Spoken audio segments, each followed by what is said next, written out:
Hey friends, welcome to another episode of Once More with Feelings. I'm Michelle. And I'm Beth, and this is a podcast about feelings and movies and how we combine those two together and the things we like and don't like about a movie while still loving the damn movie. Mm-hmm. So, today is going to be a special day. It is our first guest. Yes. And wish we had like little fanfare music. I know, but I can't add it in post now because you said it. Oh, damn it. So this is a truly multi-hyphenate joining us today. Writer, director, producer, author, and all-around creative force. She's an indie film producing, crowdfunding consultant and educator, helping other creatives bring their visions to life. Plus, she released her first romance novel in August of 2024.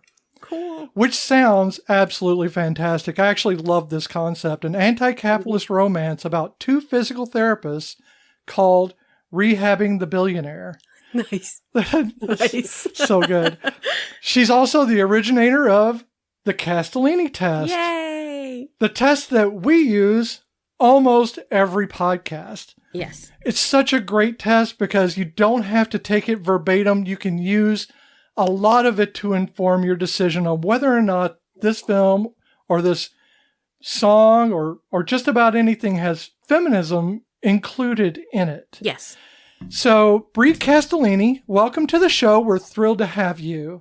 Thank you so much for having me. It's so exciting to be here. I was so floored when you found me on Blue Sky, and I was like, what do you mean my name's on your website? What are you talking about?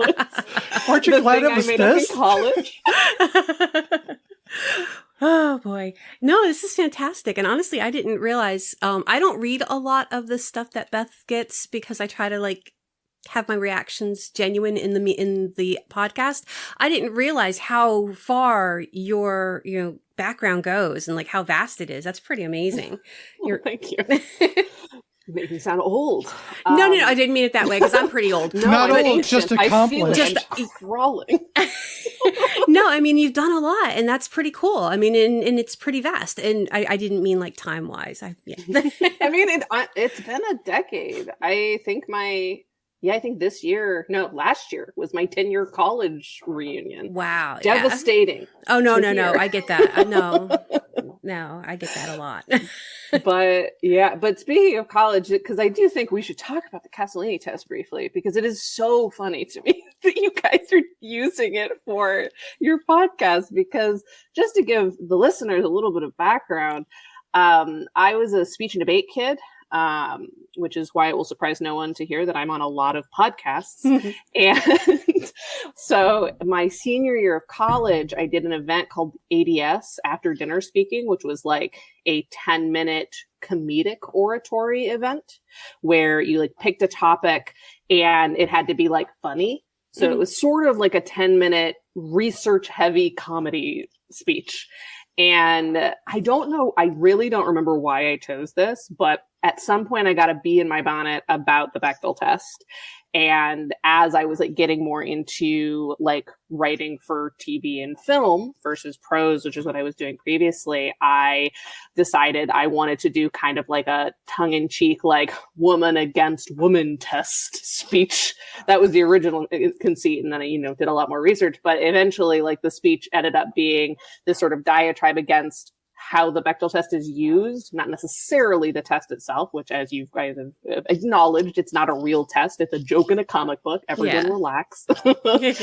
But at the time that I wrote the speech in 2013, 2014, there was a lot of talk about the Bechdel test in the media, to the extent that there were, I think, 20 plus Swedish cinemas that were using the Bechdel test to rate movies, the same way that we rate movies with the MPAA. Wow. They were giving movies in Sweden a Bechdel test feminism rating. Wow. And not only that, but people were reporting on it, Jezebel writers were reporting on that, finally someone cares that women are treated like actual people. And I was that's not what it does, though. Exactly.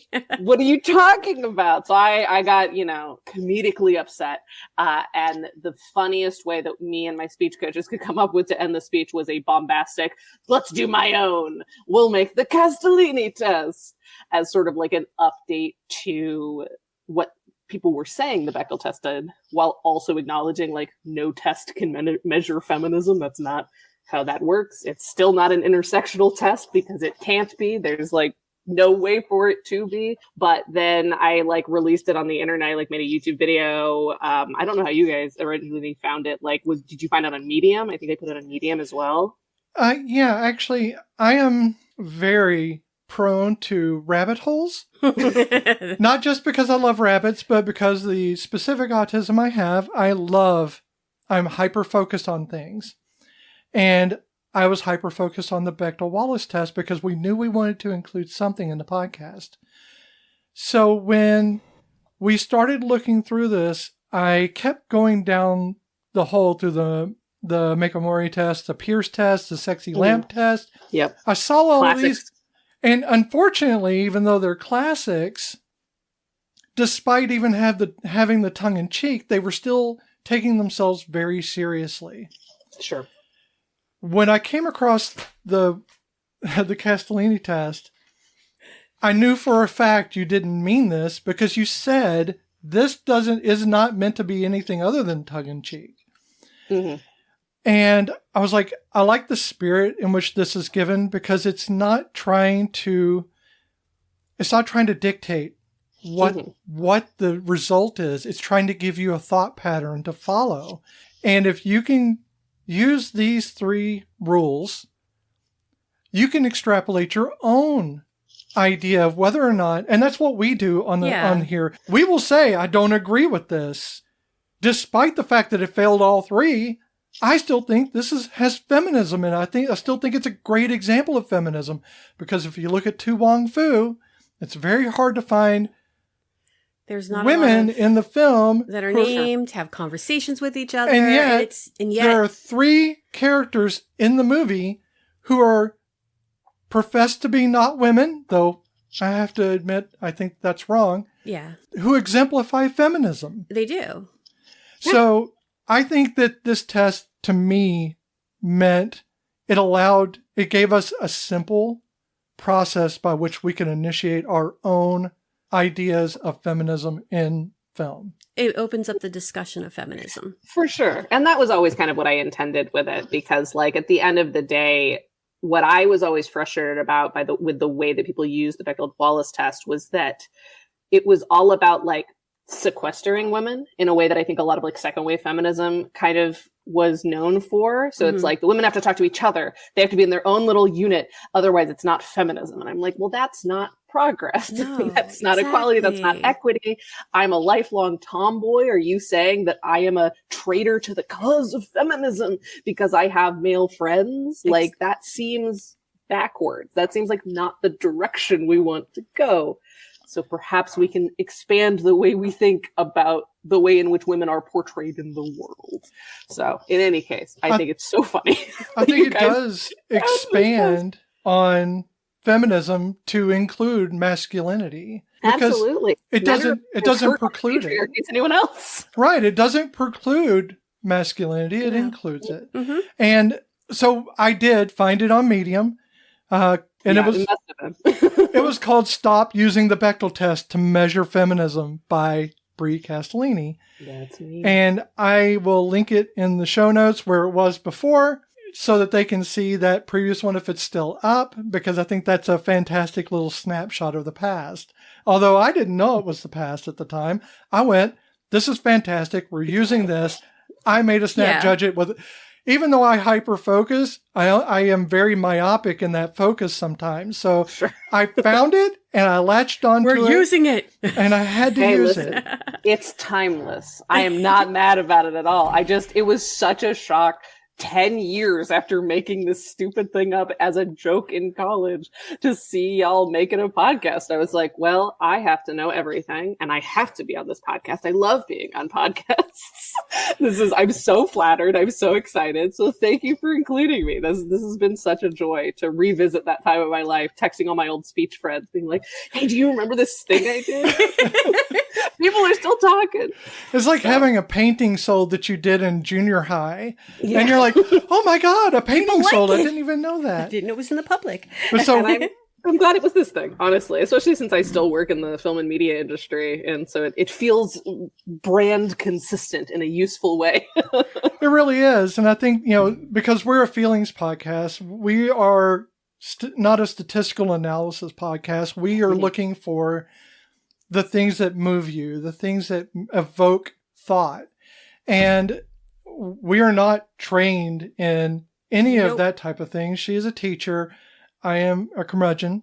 And we like to go by our feelings a lot because I think what drives most people are their emotions, even if they're having these high-minded thoughts. Behind them are always the emotions that drive us. Mm-hmm. So I wanted to make sure that we went through the movie we're going to go through today with that in mind. Yes. Bri, you picked it out for us. What is it we're going to be talking about today?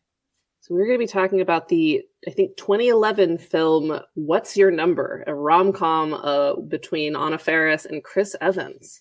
Nice. Which is fantastic because I had no idea Chris Evans had done any rom-coms. I have to say, I know the MCU, I know Knives Out. That's about where it ends with me. Well, if you know the MCU, then you knew a lot of the cameos in this film. Oh, my Lord. Anthony Mackie, Chris Pratt, and Martin Freeman. I mean, it's basically a reunion, a pre-reunion of the MCU. Right. We've got present and future, past and present Captain Americas. Mm-hmm. Right. It's such a wild cast. That's why I'm obsessed with this movie, because no one has heard of it, and yet it is so chock full of some of the most recognizable people, and there is also some genuinely sweet things under the surface, and I'm just like, how did this happen? And how did no one hear about it afterwards? How did I hear about it? What's going on? So I have a lot of feelings about this movie. I'm so excited to talk. No. And these are big actors too. And we're not even just talking about the main cast. Even the ancillary characters are big actors. Blythe Danner and Ed Begley Jr. You know who these people are when you see them. They're not names that you don't recognize. And in 2011, they were all big actors then. It's crazy how much Joel McHale. I love Joel McHale. Oh, yeah, I love him so much. Who's trying so hard? He really is. Him and his butt are trying so hard, y'all. Is he smelling his fingers or is he thinking? That got me. I'm like, oh my God. And we have a voice cameo out of nowhere, Parks and Rec alum. Yeah, and sorry. And again, as I work with special needs kids, so if they have their hands by their face, are they thinking or are they smelling their fingers? So that's a genuine concern. That's always going to be on your mind now. Yeah, this movie sticks with you in ways you don't expect. So the IMDb on this is: a woman looks back at the past 19 men she has had relationships with in her life and wonders if one of them might be her one true love. And that's where it ends, because IMDb is short and sweet. What is this movie to you in a nutshell? In a nutshell, it is a movie about a woman for whom society's expectations about how she should live her life and certainly how she should love affect her ability to actually accept the love that will make her the happiest and most fulfilled. I 100% agree with that. I love her so much. When we came in, I was like, when you said the movie title, I was like, is it a pickup line? Is he trying to get her phone number? That's all I could think of. I gotta have Bri on the podcast. But she picked a movie which seems, on the surface, looking at the outline, as the most trite and silly movie. Yeah, because you're just thinking it's a dating game. But it is, but it isn't. I found it to be truly I was laughing through it, a funny, a sweet, a thoughtful comedy. Out of nowhere, I was hit with Listen, I'm so mad at you for it, but also I love you. I got to take a note of those. I'm going to forget that I wanted to bring something up later on. But I don't want to go out of order because I will go out of order. Yeah, that happens to me too. Even as I was taking, because I know this movie very well. I like watched it 6 months ago with a friend who also hadn't seen it, and so I was very excited to initiate her. But so as a result, while I was recapping watching it yesterday, like I was getting ahead of myself in the notes because I'm like, oh, I know what happens in this scene, and then I was like, oh, I forgot the 8 other things. So even my notes were like, I had to keep reordering them because I'm like, I know the movie very well, but I also am delighted anew every time I watch it. And it was nice for me because I tend to do a lot of my actor notes while we're watching the movie. Beth is the preparer. I am the last minute. I don't even make lesson plans like I'm supposed to. So I am not a planner. Okay. Hey, again, special education. You don't know what the day is going to bring. You gotta be flexible. Right. Yeah, you have to be flexible. So planning is hard, especially with different levels. But okay. So I tend to do it while we're watching the movie. I'll pull up, the IMDb's and start going through information and websites and stuff because I know the movie and I'm listening to it in the background. And you can ask Beth, when I watch a movie, I don't watch the movie. I play a game on my phone. I am that person who I cannot focus. Unfortunately, that too. We are the same. Yeah, it's hard. And I hate that I become this person, but I don't know how to be any other way. But this time I had to do everything beforehand because I did not know this movie enough to listen to it as, in the background. So it was nice to actually have a movie that I didn't know and actually be able to put a lot more focus on it. I talk with my hands, so it's like banging into everything. I'm Italian. I get it. Same. Although we can prove that you're not. Okay, hush. I was raised in an Italian family. My DNA tests came back saying I'm not as Italian as I thought. Culturally Italian. Exactly. You're allowed. My name is Castellini, and I'm saying you're allowed. My mom's maiden name was Avizzano. So, yeah, exactly. But in any case. But I did not get that. So yeah, I needless to say, I do tend to go out of order, but yeah, it was for me very nice sitting there and being able to put the focus into the movie for a change as opposed to how I do it. And it's not saying I half-ass it, but I have to do 2 things at one time. Mm-hmm. So yeah, I have notes. I am a one-page person. If I write more than 2 pages, then I have to shuffle through my notes and that makes more noise than we need. So why don't we go through the cast list because we mentioned there's so many cameos. Let's go through the primaries. So we have Anna Faris, who we know from Brokeback Mountain. Oh, what? Really quick, it's Anna Faris. Anna. Okay, Anna. My bad. We're gonna be saying her name a lot, so I figure Anna. No, please, because again, I butcher names left and right. What was the one we had the other day? Was it Dave? No, was it Dave? I don't know, but I get Rufus wrong every single time. Rufus, well, we call him by his... I call him Jasper. That's because one character Rufus Sewell played. And now I can't not call him that. But he was a dick, and he plays a dick in everything we've watched so far. So, Anna Faris. Anna Faris. Brokeback Mountain, which I didn't know she was in. I feel like I've only...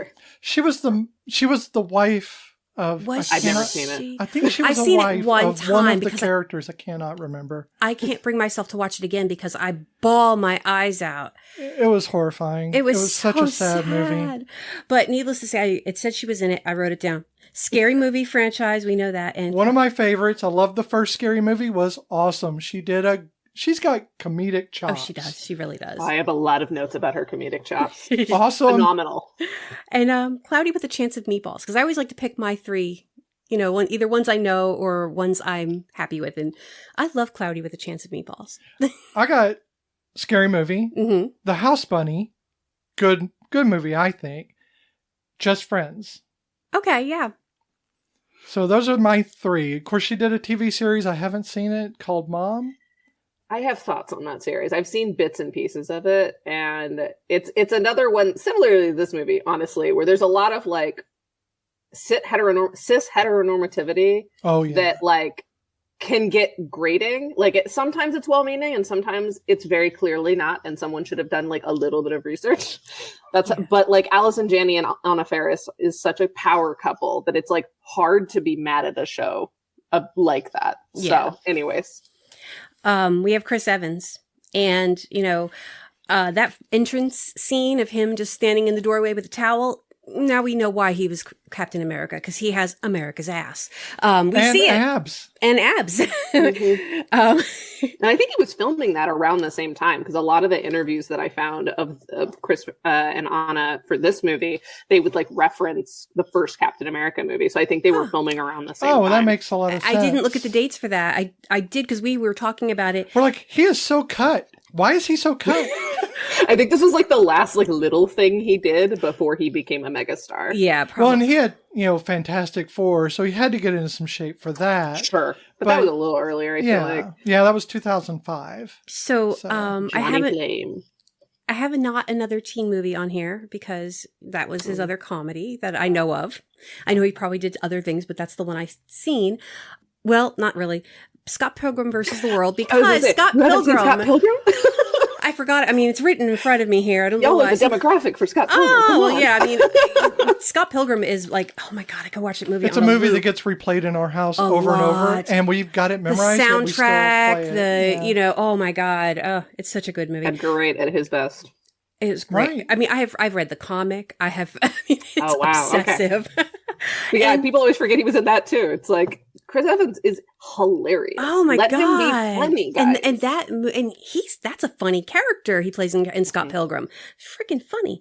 And this one was obscure, but I remembered it vaguely when I saw it. I was like, oh yeah, he was in the full length video for Marilyn Manson's Tainted Love. I know. I love finding obscure shit. Wow.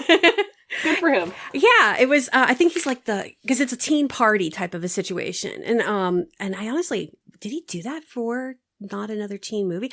Oh my God, I think that was for that movie. I should have watched the video before we started. Probably. Oh my God. It's been, what time did I have? Okay. Okay. Then we have Chris Pratt. So now we have strong feelings about a lot of actors, and Chris Pratt's one of them. I hate how much I dislike him now, because I loved him dearly for so long. But I loved Andy in Parks and Rec. Yeah, Andy. Yeah. That's who I loved. Whether or not effortlessly funny. Yeah. But my issue with him has nothing to do with his beliefs, his politics. It was an interview he did, and it was how he treated his and Anna Faris's child, and that was that broke my heart. Well, his references anyway. His references, like almost like that, like that kid did not exist anymore. I mean, and I from what I was seeing, it looks like their relationship has gotten better. This is not a relationship podcast, even though I like to link them. But it's a feelings one. It is parents. That makes sense. And we did talk about this before. You were like, you were wondering if they had met during this time. Actually, they met on a different movie called Take Me Home Tonight, and that was married on this movie, 2007. Oh, okay. Yeah, so they were already married when they did that. Yeah.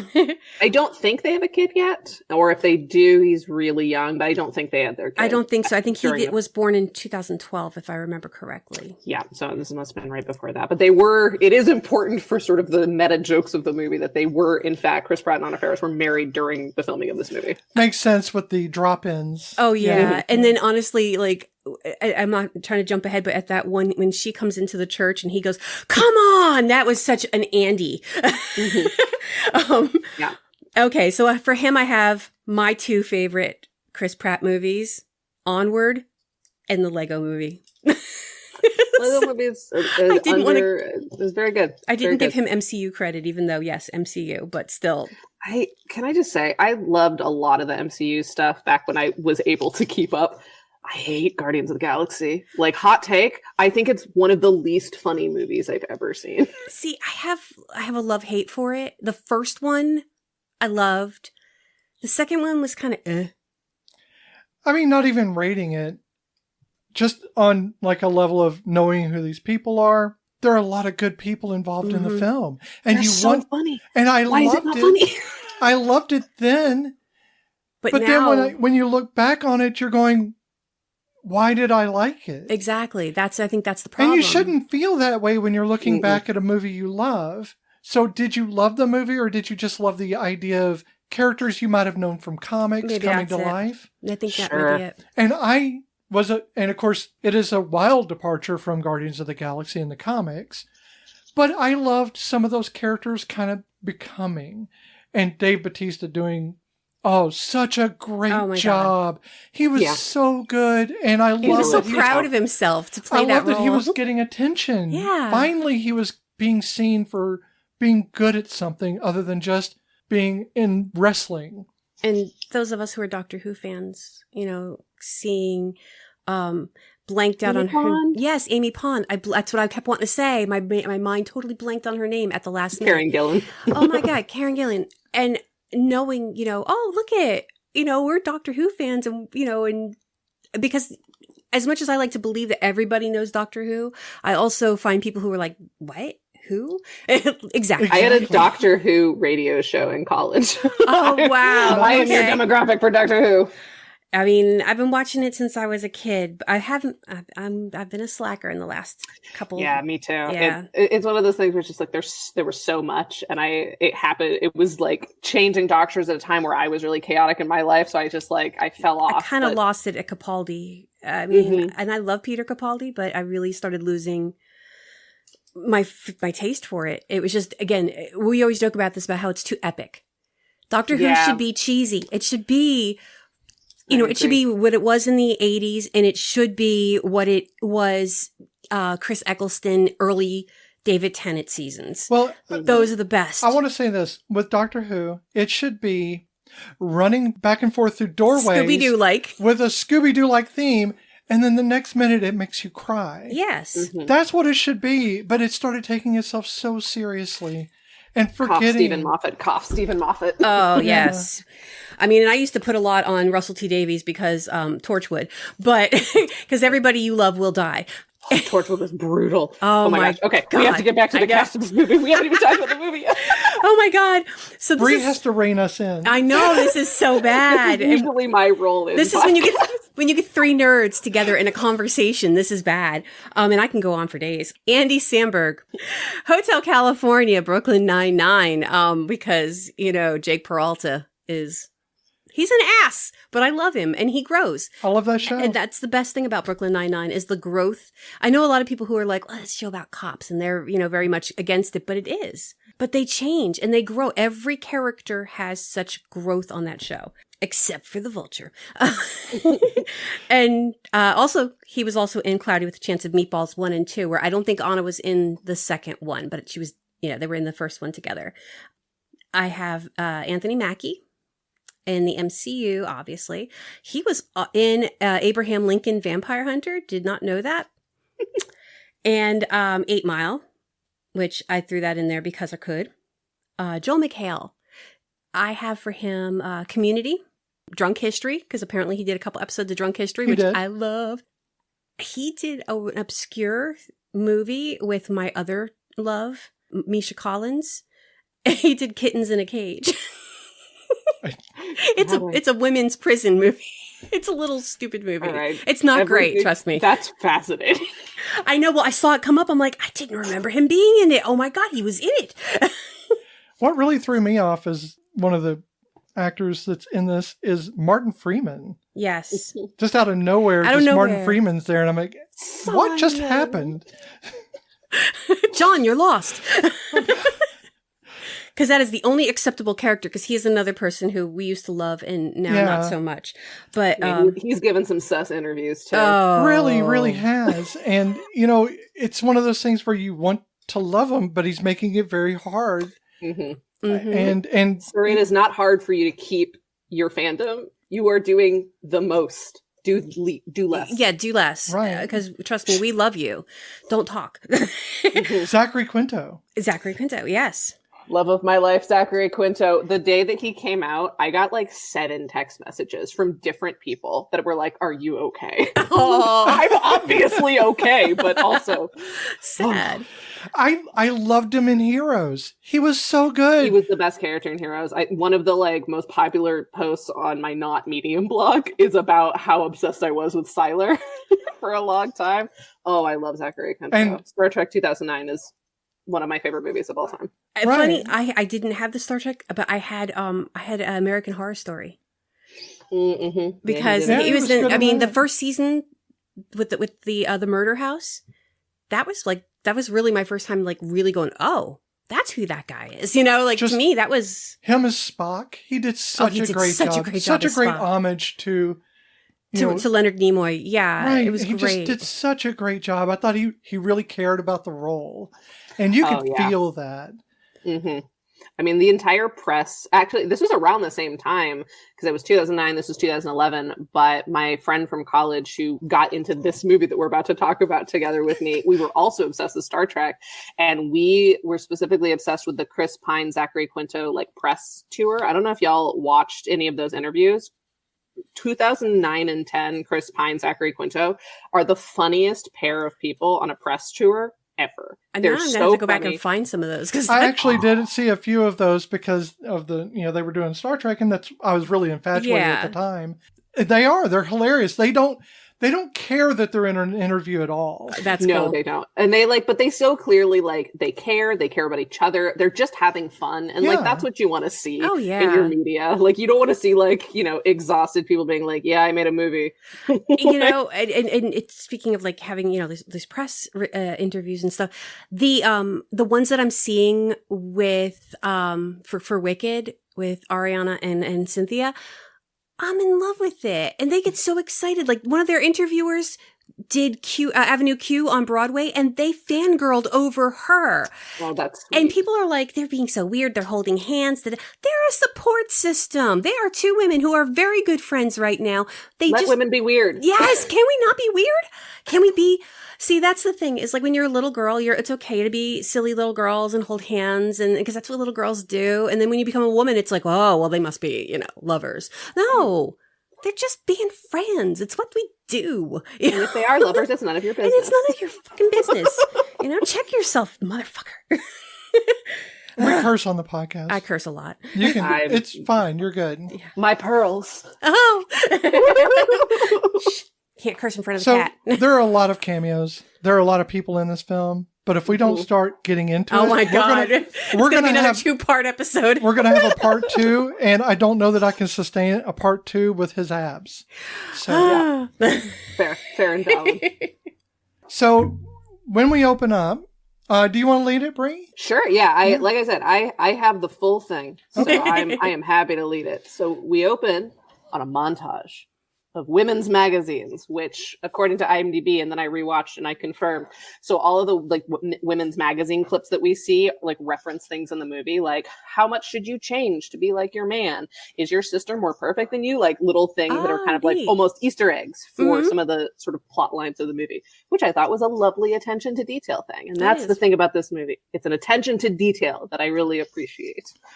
Well, I have to say, I was rolling my eyes when that happened. When it comes up, I'm going, oh no, this is going to be this. But as the movie went along, you're like, oh no, this is a different situation. This is a call. These were pre-callbacks. Mm-hmm. Yeah, exactly. Yeah, it's like, it is really trying to set you up to think it's a movie that's very different than it is. Like, even the IMDb blurb that you read is not really the thing that it is. But I imagine, certainly in 2011, it was hard to find a way to talk about a sex comedy that wasn't raunchy in the way that an American Pie might be. Yeah. Right. I can imagine there was some struggle to find the nuance in descriptors while also being prudish. There's a lot of 2011 in this movie, but we'll get there. But the first real shots of the movie is that we have a scene where Anna Faris wakes up next to the beautiful, the gorgeous, the extremely hairy Zachary Quinto. And before he wakes up, she does the classic girl in a rom-com thing where she sneaks out of bed, brushes her hair, puts makeup on, puts toothpaste in her mouth, so that when he wakes up a little bit later, he can be like, oh, you're so beautiful in the morning, and then immediately falls asleep. So all of that effort for 5 seconds of validation, the heterosexual woman's experience. Yay. But this is the beginning of a runner that I am floored by in this movie, which is characters telling me that Anna Faris looks bad or different suddenly when she looks exactly the same. This happens a lot in this movie, where I'm like, there's not even styling that I know. differentiates. What are you talking about? There's a scene later where she puts hair extensions in, and I'm like, it just looks like your hair. What are you talking about? Am I missing? Like, I feel like I'm being gaslit by this movie telling me that, like, they're different pictures. A sight gag, too. It was like a whole scene of her doing her hair for a sight gag that didn't come to really much fruition other than she took them off and threw them. Someone's child in the production team was a CGI person, and they said, we need CGI flames. And they're like, oh, great. We can do that. Nepotism. It's so baffling. It's like that Office meme. They're the same picture, you know? Exactly. And it happens a lot in this movie where I'm like, I feel like it would not have been that hard to make something visually distinct happen. But no. But I think in a way, though, that actually is apropos to this film. She is the same. She is still the same beautiful woman all the way throughout the film, but she has a lot of ways in which the situation or the society or culture in this film is telling her she's not. Mm-hmm. That is a generous read. Even through the purity culture thing, we're talking about a lot of misogyny that is added on to her. She's self-actualizing the misogyny. I mean, and honestly, so, you know, I don't want to jump ahead about, you know, what starts her slippery slope of doomsaying for herself. Well, first of all, she had to make vegan bacon or vegan sausage. Not happy about that. That in itself is just horrifying. I mean, nothing wrong with anyone making vegan sausage, but for me to have to eat it would be horrifying. But for her to drastically change her entire life just to get some kind of notice from this guy who was already out the door. Yeah. And to make a Parks and Recs reference, ooh, that was hard to say. Ann Perkins. Ann did that. She did that season, you know, guy after guy. She changed herself for every guy. And Leslie Knope calls her out on that. You know, the cowboy shirt. So it's kind of the same kind of thing. You know? Now we have a new theory, the cowboy shirt theory. So. Yes. I mean, I feel like that was a pretty common, like, rom-com arc at this time for a female character to be like, hey, be yourself. Yes, because, you know, girl power. Yeah, 2011 girl power, you know? Well, exactly. Yeah. But in any case, we move on to later in the morning. She's making disgusting tempeh sausage for Zachary Quinto, which is what convinces him to stick around, not to hang out with his presumably girlfriend. No, the sausage. She invites him to her sister's wedding, and he's like, isn't that kind of serious? And she makes this comment that is then reflected on later. And I'm going to have to ask y'all about this because I'm like, maybe I'm too asexual to understand this. I caught the comment. I know what you're talking about. He's like, will your parents be there at my sister's wedding? Yes. Oh, that seems serious. And she said, well, it felt pretty serious when you were doing me from behind last night, but I couldn't see your face. So ... And I was like, are they talking about anal? Or are they just talking about doggy style? Because doggy style is a fairly conventional vanilla sexual position as far as I am concerned. But then later on, they make it sound like it's not. Right. Like her sister she basically leaves this situation. There's a brief cameo of Colin, aka Chris Evans. He comes out of his apartment naked, gives her a little wave and walks back in. All we see from that scene is that he is naked and hot and is also hooking up with someone in his apartment. So that's all we get from that. But we move on to a conversation with her sister as she's walking to work, and her sister's like, no one likes doggy style, not even the animals. They always look like they just want it to be over. And I'm like, was this a thing in 2011 that people don't like doggy style? I really don't know. As a trans woman, I can confirm doggy style is a thing, but it's also many things. And to drill it down to this, unfortunately, one thing is how you're doing it might detail how you're enjoying it. For sure. But like, I read a lot of romance novels. I read 420 last year, and like almost all of the authors are women, and almost all of these books involve at some point a from behind scene. Because like, so what this joke is setting up is the implication that doggy style requires a level of trust that a casual hookup would not get to, which I think is a false premise to start with. But also, it's not. It's like such a conventional, it's like one of the 3 moves that people do in vanilla sex. So I'm just like very baffled very immediately by the like opinion of sex within this movie. So I'm just like, because they talk going on. I think maybe it's because it's amplifying that as absurd, yet this movie is all about the purity culture that they're trying to exactly overcome. Because later on they do discuss, like, because all the married women are talking about how, 69 is something that they don't do. They only do when they're trying to rush, or it's dating, when they're dating. So it's like, yeah, that it's the purity culture, I think, throwing in there of all these different, taboo things. The how many partners you have, the how many, what positions you're doing. I think that gets thrown in. I think it's doing an excellent job of dissecting those things through this absurdist view of doggy style, 69.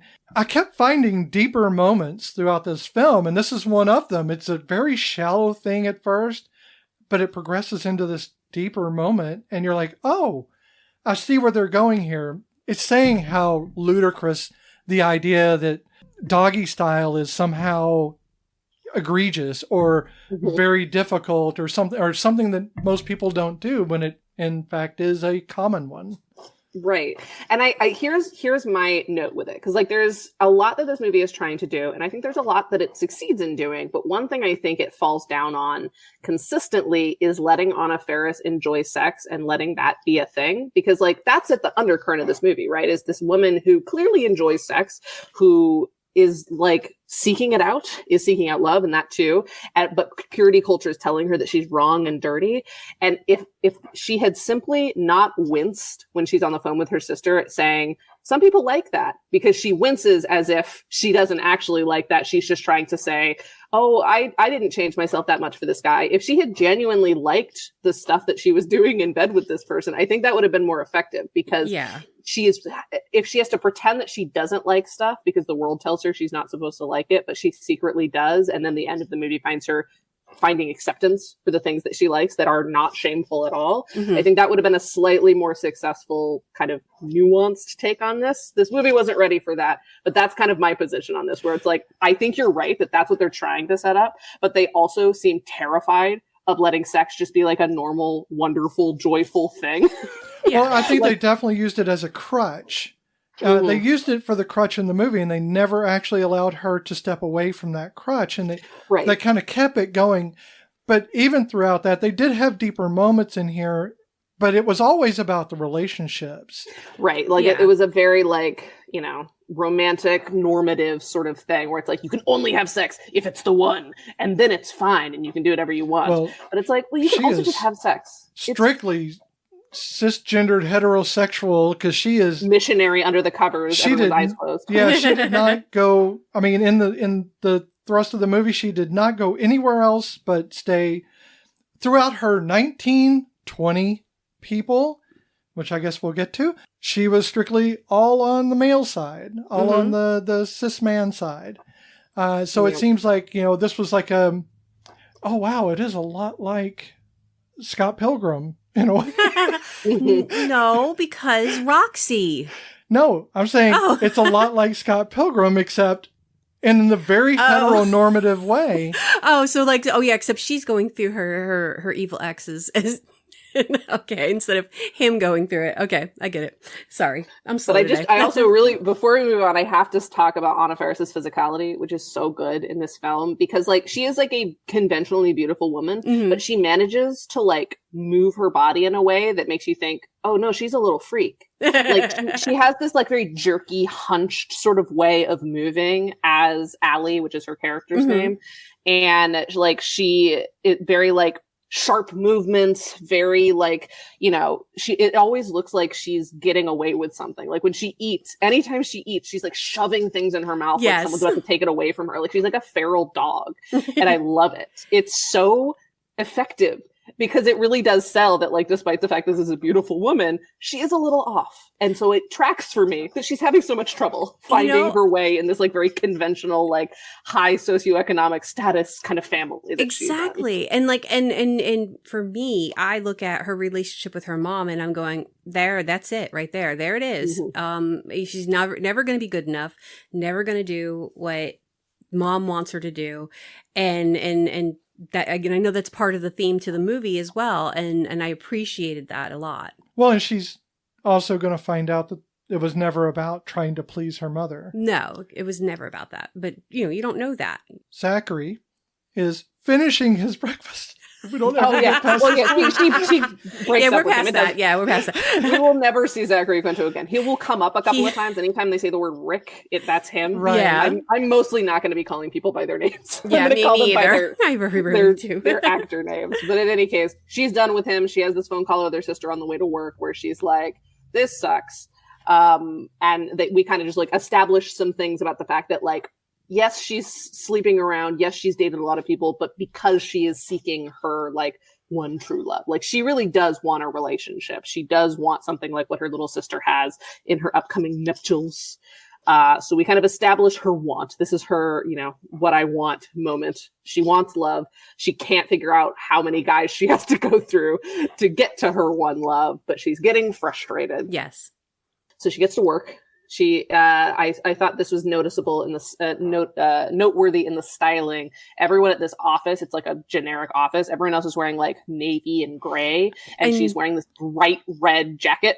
That jacket caught me, and all I could think of is, in these movies, everybody has like, no, she does wear this jacket later on, which kind of blows my theory. But in that moment, in movies, we see people have like multiple different colored coats for the, like, oh, she's wearing this one for this day. And then later on, you'll see her wearing a different coat. And I'm like, bitch, how do you afford all these coats? I want a red coat, but I can't justify that because I know I won't want to wear it every day. We can't talk about the finances of her jacket collection without talking about the God. finances of their gigantic apartments where both of these people are unemployed artists. Oh my God. Yeah. Yeah.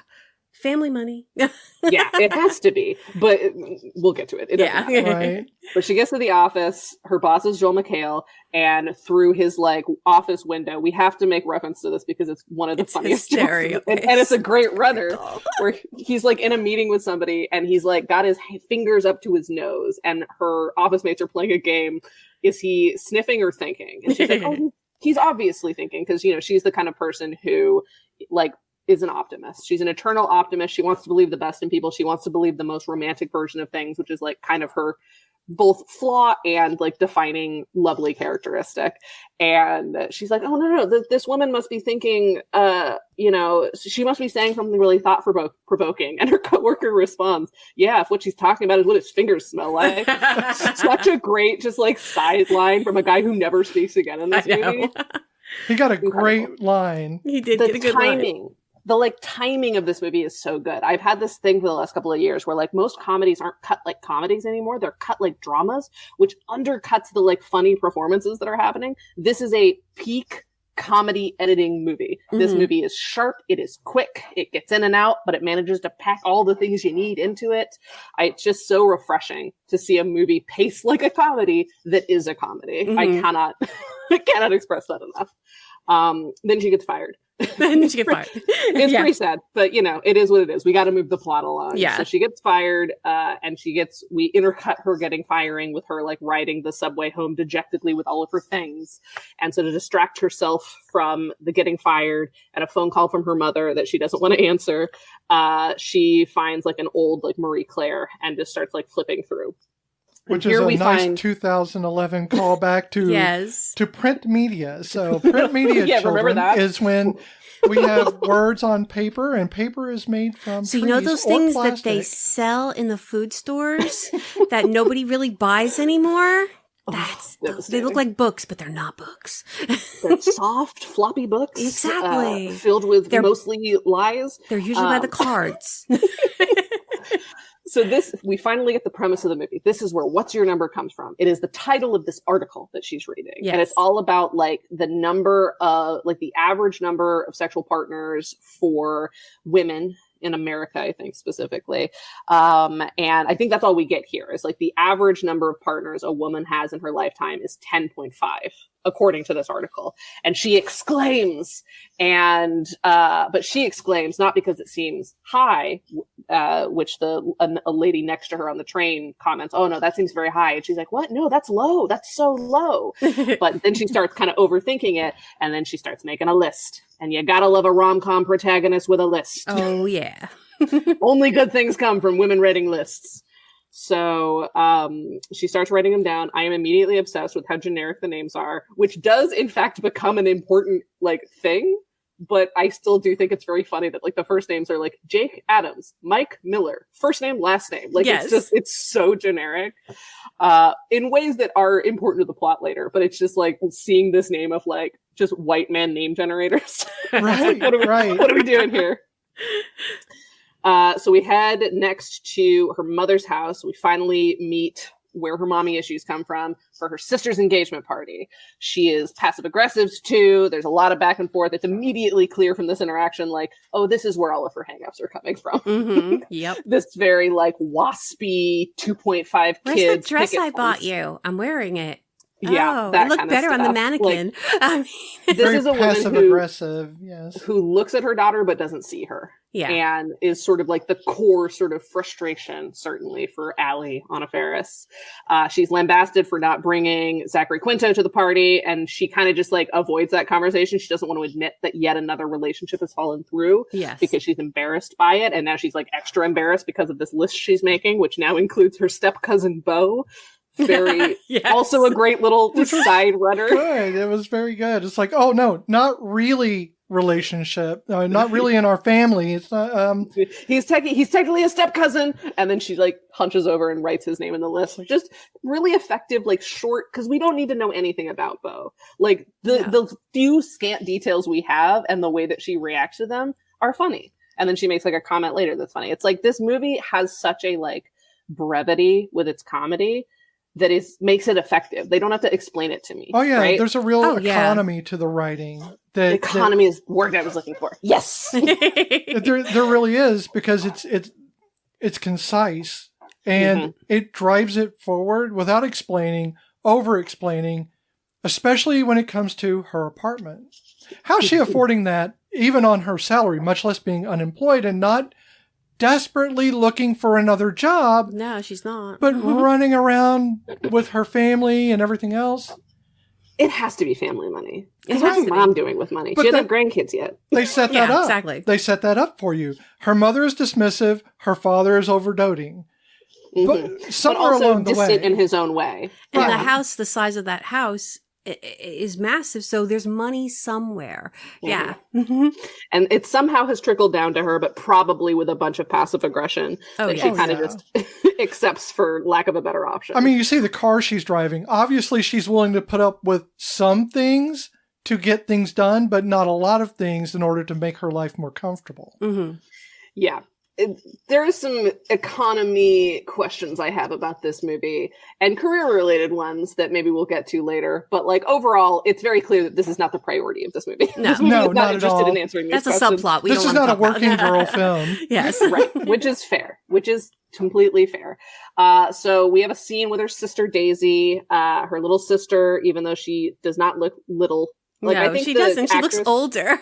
Yeah, the actress does a good job, but she does, because Anna Faris is like so little and she's got like such a round childlike face, like anyone is gonna look older than her. So like I don't know if the casting quite worked out for her to be younger than her, but you know. I don't know what the actress's name is, but she is beautiful. I love her freckles. Gorgeous. She is her face is so symmetrically beautiful. It has this. I mean, that's why they cast her. Yeah, because she has to be the prototypical angel child. Yes. And she really is. Even Anna and her both together, even though you're like, they're obviously not sisters, but they are just lovely. Yes. Just lovely as a couple of siblings. You'd be like, oh, those are beautiful siblings. You know? Oh, yes. And they also get along. Make sense as siblings. Yes, they get along. But they also fight.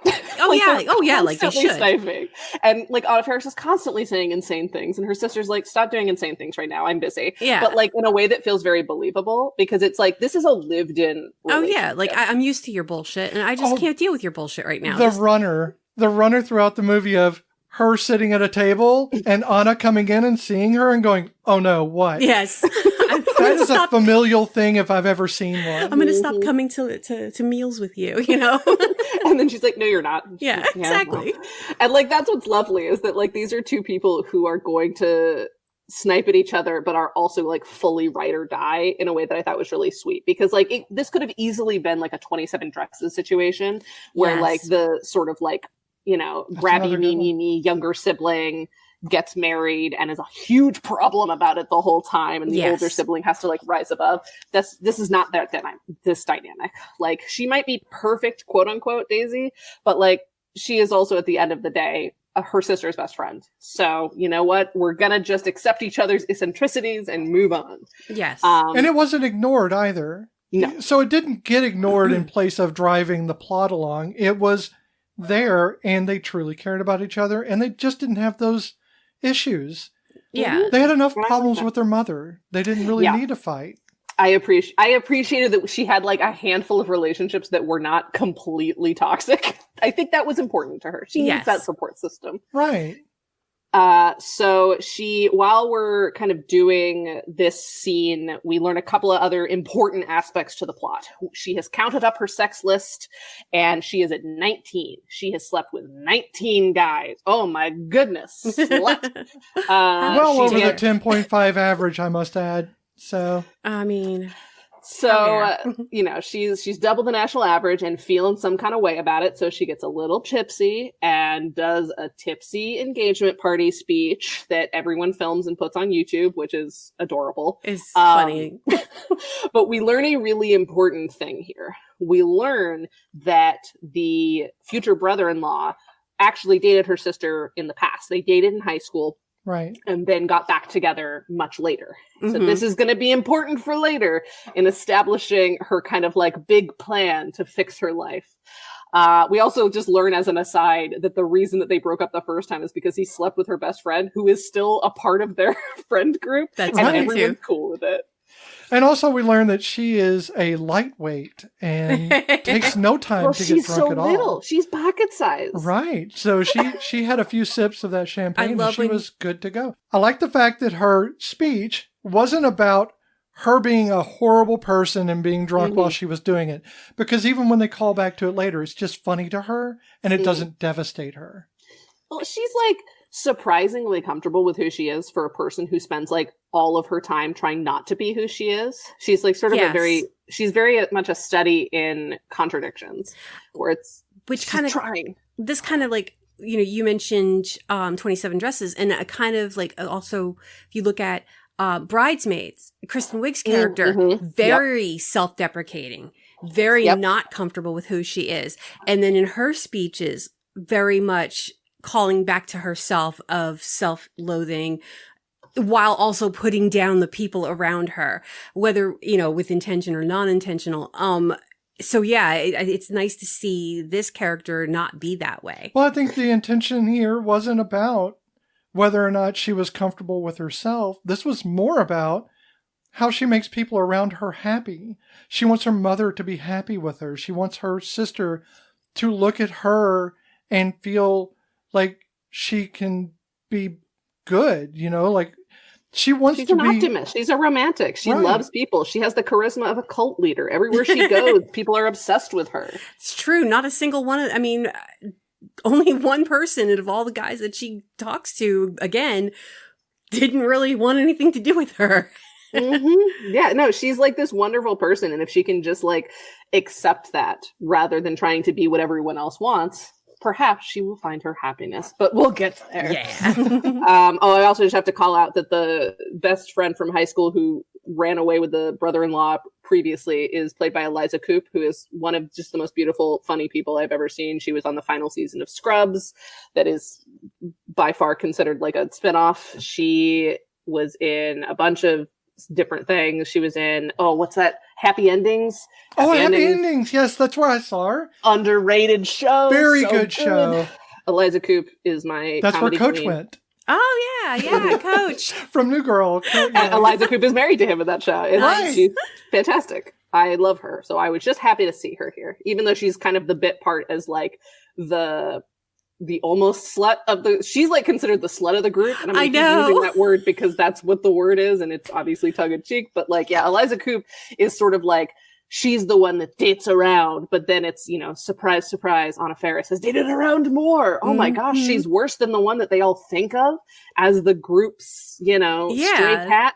I really like the fact that despite the fact that they said, oh, slut to her, when Anna's, you know, when she recounts that she's actually had, when she's found out to have had 19, it didn't take the title away.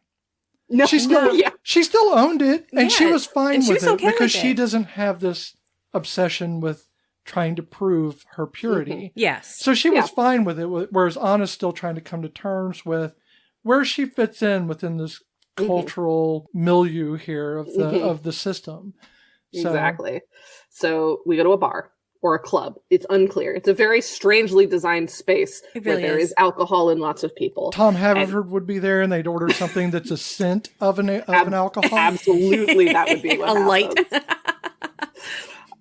So she and her sister's friends and her sister go out. And for the purposes of this movie, her sister's friend group is her friend group. Right. I guess just for like continuity and ease of introduction, because she doesn't seem to have her own friends, but it's unclear if that's just not, we don't see Or they're that. just all friends. Yeah. Yeah, because it doesn't appear that the girls are like that far apart in age. So like it's conceivable to me that this weird incestuous rich people community shares friends. But basically, like, she's still feeling some kind of way about her number. And so she initiates like a drinking game where they all write down the number of people they've slept with, put them in a jar, and then have to guess, because she's like trying to suss out where everyone else is. She's like, I can't be the only one this high. But the highest number that they get to is Eliza Coupe's, which is 13. Oh my God. She tries to vamp it out. She tries to pretend that she got a different number, but they're like, oh my gosh, 19. Oh, that's so many. Oh, wow. Guys, everybody relax, please. And it turns out she's been carrying around this article with her. She like pulls it out of her pocket. Obsessed She has it with her. I'm so worried about this. And we learn a second piece of information from this article, which is not only is she twice the national average, but according to the study, women who have slept with more than 20 people rarely find love, which is like one of the Eliza Coupe is like, who figured that out? The scientists at Marie Claire magazine, which I appreciated. But then the other girl was like, no, she's like a Harvard scientist. And so we're just supposed to accept that this is true. I want to see the peer-reviewed articles, you know? I need citations, please. Yes. Like, and so this is actually, if you don't mind, I'm going to steal your trivia thing for a second. Okay, go for it. Do it. Because this is important in this moment. Apparently, by the time the film was greenlit, because this film was in like development for quite a long time, and Anna Faris was a producer on it, was like really trying hard to get this movie made. When it was eventually greenlit, it was many years later. So, you know, she was a little bit older by the time they actually got to make the movie. And apparently, Anna Faris wanted them to raise the number of sexual partners that she had, because she was like, a girl her age in a modern world would have more life experience. Mm-hmm. But the studio wanted it to be 16 people. Because they felt that too many partners would make the character unrelatable to the audience. Apparently, they compromised at 20. Like, that was the compromise. But Anna Faris wanted the number to be much higher. Chris Evans got 300. 300 blah, blah, blah. A thing that we didn't really talk about the sort of, you know, double standard of it all. But anyways, after this conversation, she's like, all right, science says I'm a dirty slut who will never find love. So I'm at 19. That means that the next person I sleep with is going to be my husband. And then she proceeds to get drunker and drunker with a series of like loud declarations about how responsible she's being, which is a very funny contrast. Yes. Like, to making good decisions takes a shot. Mm-hmm. Earlier in the night, it doesn't matter, but earlier in the night we saw Joel McHale again. He buys her the first round of shots, and he like makes a comment about how he actually did her a favor by firing her, because she didn't really seem to like marketing. And she kind of like acknowledges that, but is also like, all right, whatever, man. He's a real first-year Jeff in this one. He is a first-year Jeff. First season Jeff, yeah. That's the kind of character that Joel McHale tends to play, though, because he's so tall and handsome. It's like, he can't not be a smarmy jerk. I know, and he's not like that in real life. That's the great thing about him. He's just not like that. He's a sweet guy. He really is. He does seem to be very sweet, which I appreciate from him, because it would be so easy for him not to be. Oh, totally, because he's beautiful, yeah. Very beautiful. And speaking of this beautiful man, we kind of smash cut to the next morning after her big night of I'm going to be responsible binge drinking. And she's in bed with Joel McHale. He's wearing a suit jacket and nothing else. We got the view that Dean in Community that he wanted, and what was it? It was the billiards, the pool class that they took, and him and the old man, they ripped their underwear off, and then he's like leaned over the pool table. So that's the now scene. you know. Now we know what that He has scene was. a weirdly long butt crack. He does It's have a whole weird. thing. He can't brag about that one, can he? Prince of Persuasion. He's so Prince of tall. Persuasion. So she's like, maybe this is my husband. She like calls her sister in a panic, like, oh no, I slept with my 20th guy. But I don't know, maybe he's something. But then we get the sort of end of the runner of the finger sniffing, which is we watch him like scratch his balls and then sniff his fingers, and she's like, he's definitely not my husband. I'm and just so now disappointed he's not wearing the striped Beetlejuice underwear from Community. But I think this is really hitting her low. Definitely. Before she comes up with this plan. Mm-hmm. Yes, exactly. So this is where she gets serious about. We're putting the final pieces together on like what is this movie's like underlying structure. So like she is trying to get Joel McHale out of her house because she's like, this ball sniffing weirdo has got to get out of here. I cannot do this. I cannot have his babies. I don't want to kink shame, but I want to kink ban. Anyway. Yes, So get out of my exactly. house. Get out of my circle. Listen, she's not trying to yuck his yum. It's just not her yum. Exactly. So she gets an unexpected ally in this attempt to get him out of the apartment in the form of Chris Evans, who kind of rushes across the apartment floor because they like share a floor. They're the only two apartments on their floor of the apartment complex. And he's like, hey, I locked myself out of my apartment. Can I use your phone? And then he kind of gets the vibe of the room and like helps her out, like getting Joel McHale out of the room. But as they finally push Joel McHale out of the room, his apartment opens and a girl walks out who Joel McHale immediately starts flirting with. Great detail. Especially considering he was like trying so hard to stay with Anna Faris, but then immediately flirts with the first girl he sees after he leaves her apartment. And Anna Faris is like, aghast, Chris Evans, how dare you? Couldn't the girl in your apartment have helped out with the being locked out thing? And he's like, listen, I didn't want to have this conversation, so I just left. Everything's fine. And he also kind of calls her out for being a hypocrite. He's like, did we not both have the same morning? Exactly. Like, I left. You lied to the man. Like, I don't see we're not so different, you and I. But she's like, no, I hate that. And then he makes a comment that becomes very important. We learn that he has seen her engagement speech because he is the son of a family of cops, and he has everyone in the apartment on Google Alerts. And this is an important detail about him that will matter. But he's like, oh yeah, I'm always getting dirt on people. We also, in this sequence, get the first line that I repeat endlessly in my life. And I forgot that it was from this movie until I was doing the recap. But I think he's like looking at her little weird diorama things, which are like important in the future to her, like whatever she ends up doing.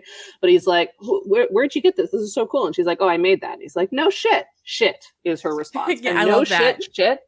I swear to you, everything I write has that in it, and I have to take it out because I'm like, I use it too much. I use it in my real life. Like it's the most perfect set of two lines that I've ever heard. I don't know why. No, it's great because I had never heard that before, and now I kind of want to use it when someone says no shit. I'm going to go shit.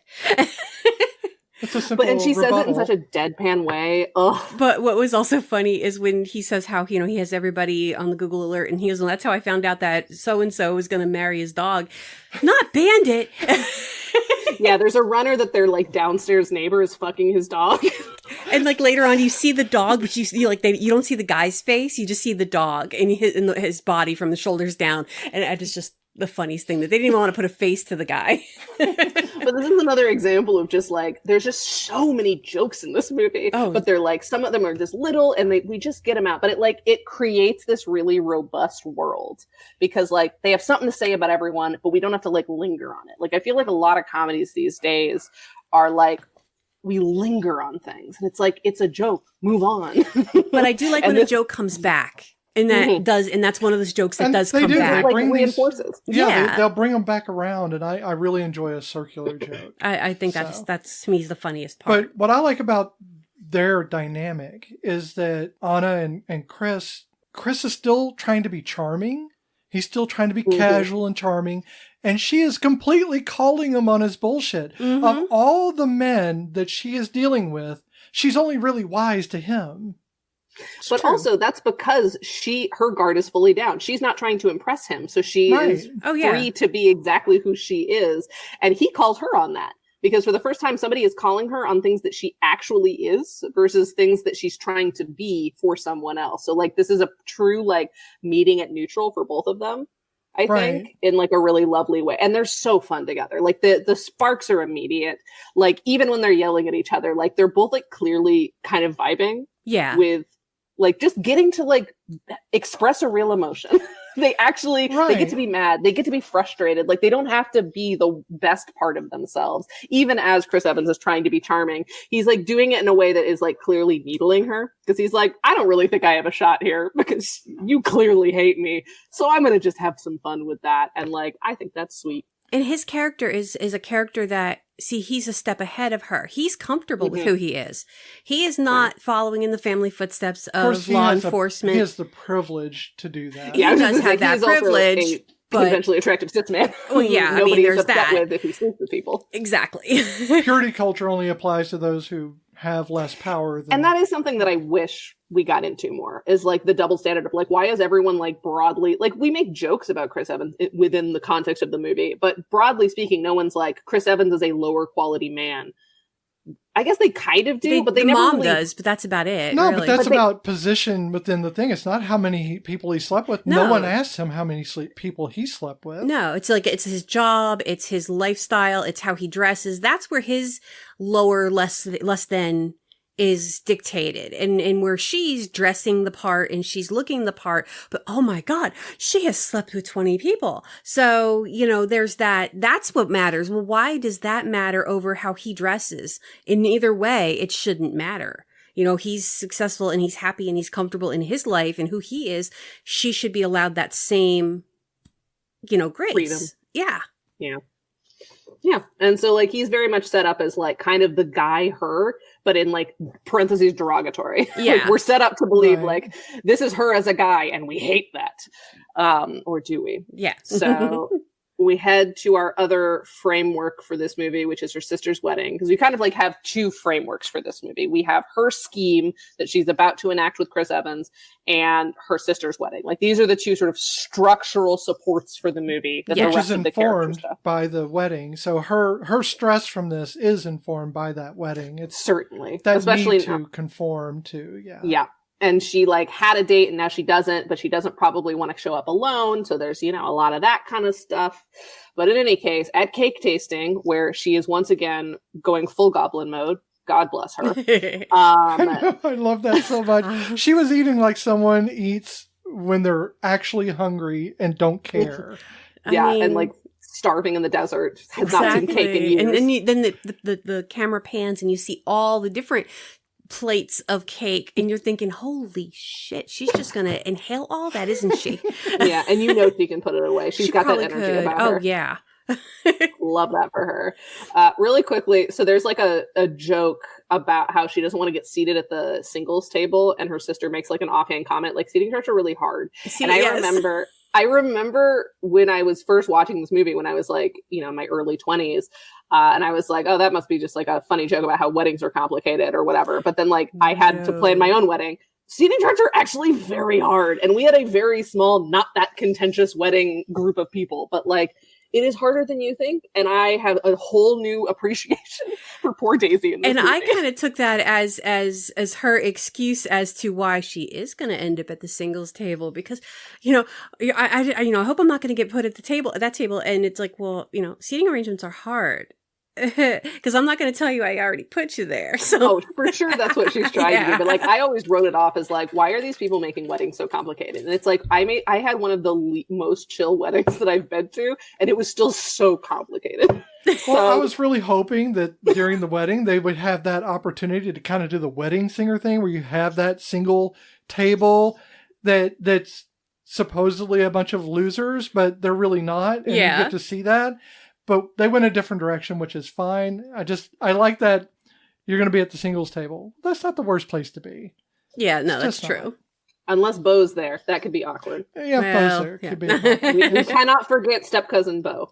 But the important thing that happens at this in this scene is sort of our final like piece of the puzzle, which is we get our first X flashback because Chris Pratt, looking pre-Guardians of the Galaxy, but not that far pre-Guardians of the Galaxy cut, wanders in and she's like, oh my gosh, it's disgusting Donald.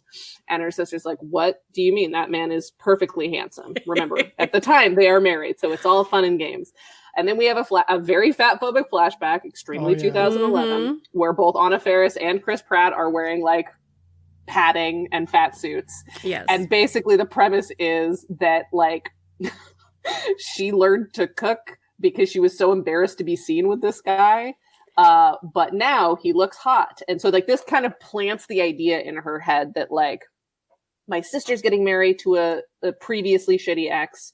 This, my most shitty ex is like handsome and successful and marrying a rocket scientist. What if I don't actually have to be more of a slut than I already am? What if I could just find a guy from my past who's gotten better? I've dated 20 of them. There's got to be at least a handful that have gotten better. Exactly. Maybe this is a loophole that I need so that I can still fall in love without being a horrid crone of a woman. I think in some ways it might even be a little bit, I mean, I may be reading into things here, but out of 20 people, you kind of hope that you found some decent people, you know, that you had the common sense, or I say common sense, that's a fallacy, but the foresight or good instincts to pick people that you really could care about. Mm-hmm. And it just doesn't really ever pan out that way because people are complicated. Mm-hmm. Right. No one's ever one thing. And she's very much hoping that it was like right person, wrong time. Like that is her whole like, I have to believe that these were the right people just at the wrong time. What if now was the right time? Because it's personally convenient to me. Exactly. So she goes home, she opens up her little notebook of extremely generic names and immediately finds out that it's very hard to search for people with extremely generic names on the internet, which I thought was a great callback. Cause like, but whenever I forget about, cause I always forget that she tries to do her own research first. And it's like, that's great because otherwise I would have made fun of this movie for its very generic names. But now it's like, oh no, that's the point. Like we're going to make it part of the joke where there is no detail in this movie that is untouched, you know, like every detail is like lovingly put in. There's a callback to it. It all it all ties up. Yes. You know, it's a very compact movie in a way that I really appreciate and in a way that it does not have any business being. Like this is too small of a movie to be this well wrought. Yes. But in any case, she fails and she remembers, I have a hot cop adjacent neighbor. Maybe my cop adjacent neighbor who is also hot separately will help me. We see him naked again. It's very funny. It's very tantalizing. He is not interested. He's like, you seem like the kind of girl who tries to make a bad thing work. He is not wrong. And he's like, eating the apple. I love the mouth dab. Yes, he has the towel in front of him and then he pulls it up to clean off his face. And it's like, because he's trying to get a rise out of her. Exactly. It was so deliberately funny. And then when he walks in, it just happens to be hanging in the right place. Right. You know? He knows what he's doing. Well, you had a hook there already. Yeah. So. This man is a performer. He's a musician. He knows what he's doing. He's just so funny, but he's like, I will not help you with this. This is crazy. But she gets him back because she knows he's in there with a hookup. She knows what he's like. So she takes a you know, that red coat. The red coat. She takes the red coat. She takes a risk. She runs in and Mom gives fell him in the shower. She's all wet. Just like a great little scene where she basically very like, wet. And she picks up the towel that he had and she throws it because she's looking for his sneakers. it's again, the physical comedy is just chef's kiss. But she hustles him out of there, takes him back to her apartment, and she's like, all right, here's the deal.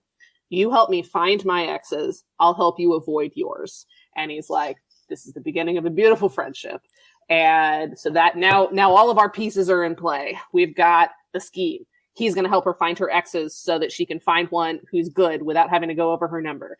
She's going to help him escape all the women that he has sex with and doesn't want to talk to. And he's free to hang out there and in her apartment to avoid them, which really kind of makes them coexisting. Kind of, yeah. Oh yeah, he takes full advantage, and I love it. God, I know. That's the He bath. really does the do bath. the Andy in Parks and Rec kind of situation, doesn't he? Just kind of moves himself in. But he notices her little clay sculptures that she makes. Well, you noticed them before, but He did noticed notice them. Yeah, the very first time. He makes comments about them in a way that he really appreciates them and thinks they're cool, and not in that, I'm humoring you to get sex kind of way. No, but also, he genuinely is impressed by them. right. This is the first woman he actually maybe wants to have a conversation with. Gasp. Right. Interest in her as a human. Exactly, yes. We get a little scene also with them where they leave the apartment for a little while. She buys him a sandwich. Yes. He eats half of it in one bite, and it is unfortunately very hot. And like they just kind of like have this cute back and forth where he's like trying to suss out like why she's doing this, and she's kind of cagey because she's like, not because she doesn't want to admit it to him. I don't think she wants to admit it to anyone. I think she's ashamed of like why she has to fall to these levels, why she has to do this, and doesn't want to admit it. I love how she says, I don't think you've had a relationship longer, or the longest relationship was with that sandwich, yes. And then Which he takes is a that huge good bite. line, and then he eats the entire sandwich, yeah. Yes. Because like she's calling him a slut, and he's like, what? What are we doing here? Yeah. Are we not both the same? Exactly. Like, I'm fine. This is also where we learn he's a musician officially, which is like sort of important, I guess. Their jobs, again, not the most important, but there's a mechanic to it that comes back later to allow her to find him. Yeah. This is where we get it.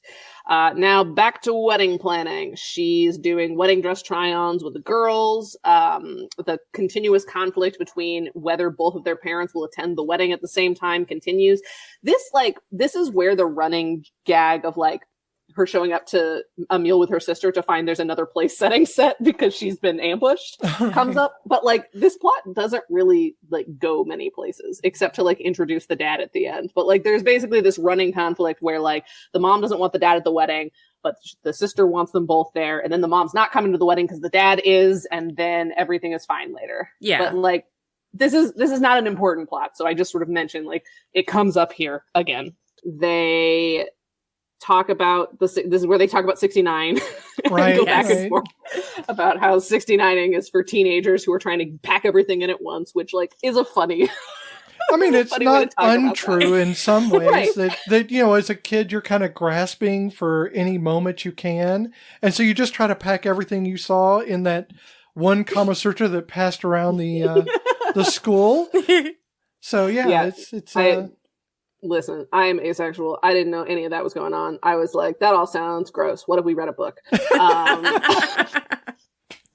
So it is always funny to like hear, like watch movies, read books about like people reminiscing about like, oh yeah, I remember how horny we were as teenagers. And I was like, you guys were horny? How did you get anything done? Don't you know you had chores? Yeah, exactly. Like some of us had adulting to do, Even as children, we had to adult. Mm-hmm. So for me, it's like there's this extra layer of like fiction to everything where I'm like, that must be fake. No one's really like that. And then I talk to people and like, no, yeah, this is a pretty good representation of what it was like. And I was like, wow, that sounds like it's sex for you guys. Was I there? I think what you probably find more often than not is that they're just as sad about it as you are to find out they do it. It's all Greek to me. No, I always have this like conversations with people that I went to school with and my peers, and I was like, was I there? Was I there at the time? I don't remember these things happening. I don't remember these things like existed. I'm pretty sure I was there.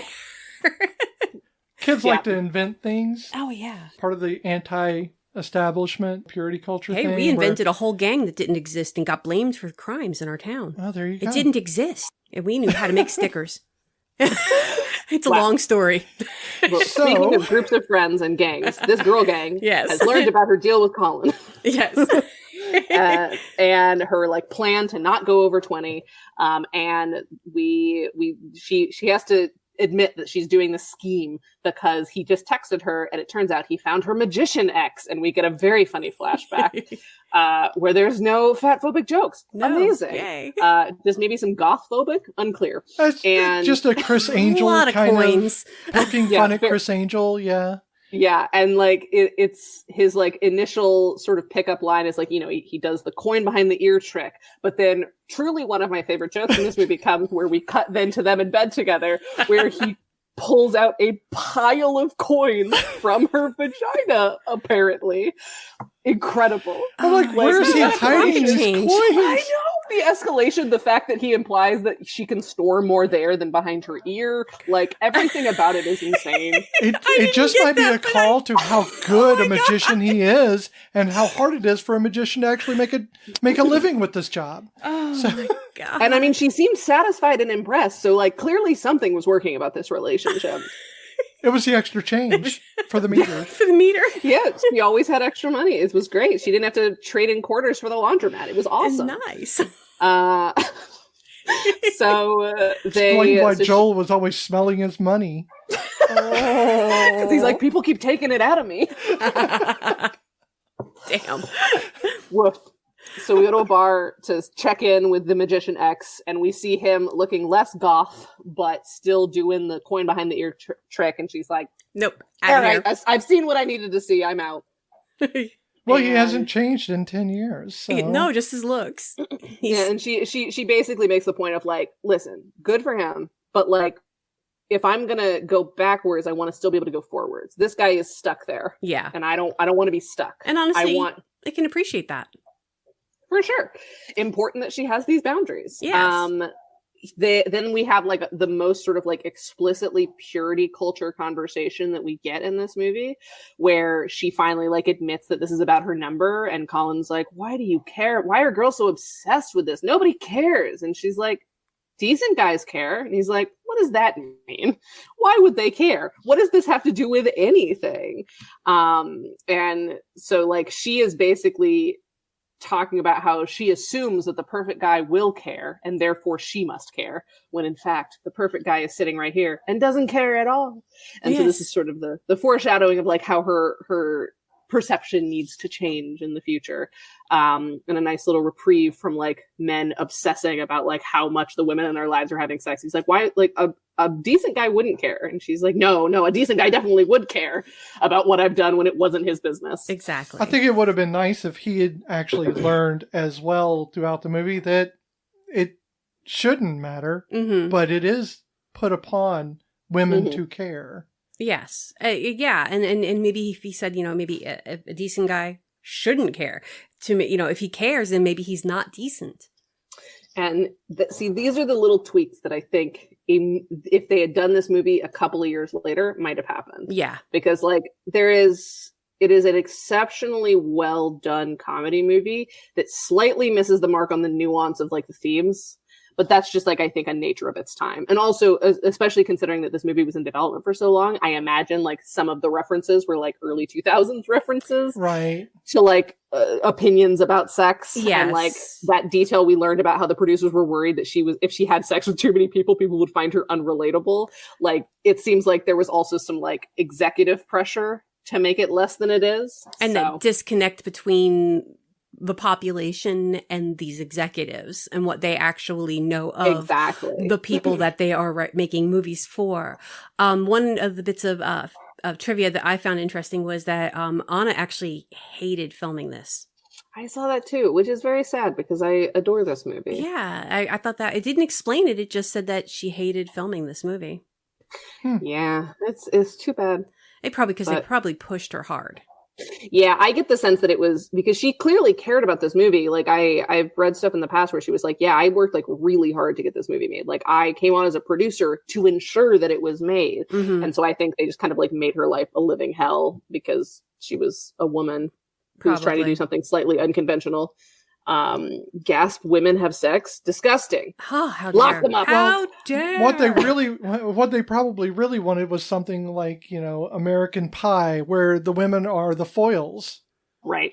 Yeah, they are the objects, not the subjects. Right. They're the foil to the sexual innuendo and not the progenitor. Or again, back to, the Bridesmaids, Kristen Wiig's character. It's where it's once again, that's self-detrimenting. I have sex with these guys, but I love them. And then they're the ones who tear me apart instead of it being her getting rid of the guys because of her reasons.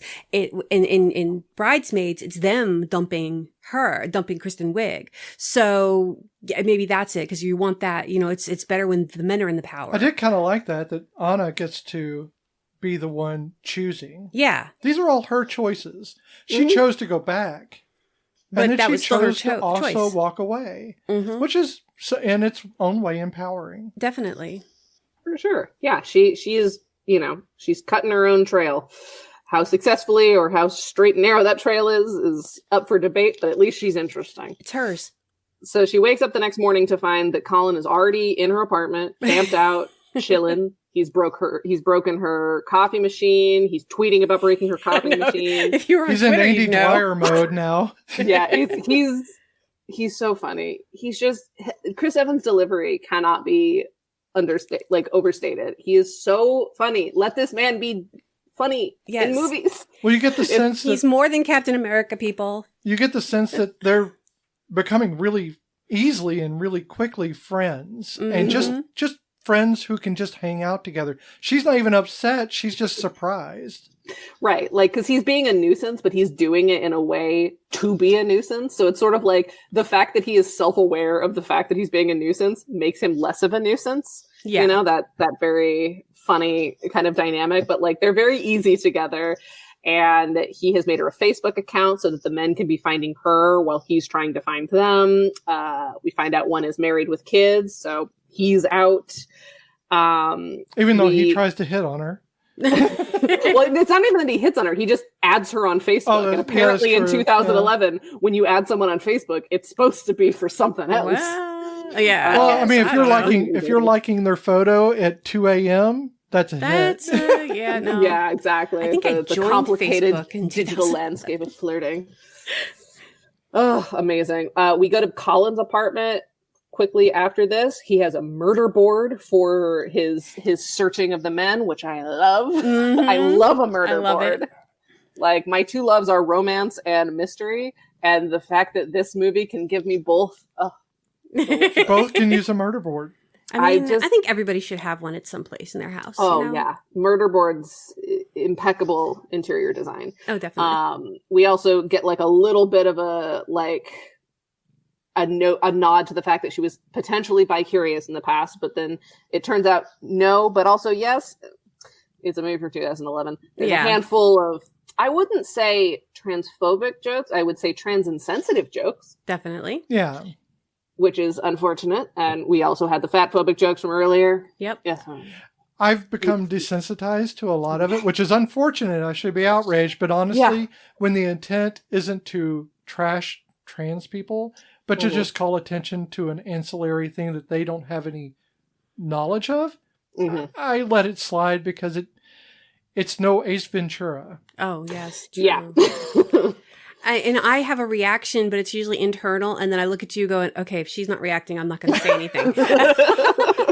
That's actually that's a great way to do things. You have the right of first refusal to decide how offended you should be. I really appreciate that. I like it when you're offended for me, but I appreciate it. Oh, and I get so offended. I mean, if somebody even gives us a weird side eye, we were on a cruise and someone gave a side eye and I was like, I'll fight him. Go out. Let me just go. I'm going to cut this bitch down. When I came out, I had the worst wig ever. It was the worst. It was so bad. Anna Faris would have worn it for that little just to have it burned. That bit that she did.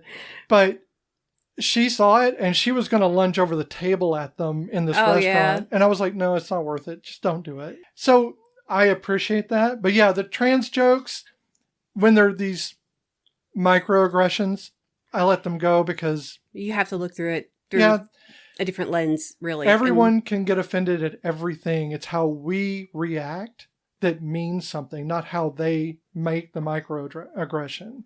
So you have to be the bigger person. Doesn't mean you can't throw someone down. It just means you have to do it with full knowledge of what you're doing. You don't have the luxury or the privilege to react without thinking first. That's funny. It's literally what I I always like to throw my students in here, but it's literally what I say to my students when they're having their bad days, their meltdowns. I'm like, it's okay to be mad. It's okay. Your feelings are valid. You're allowed to have those feelings.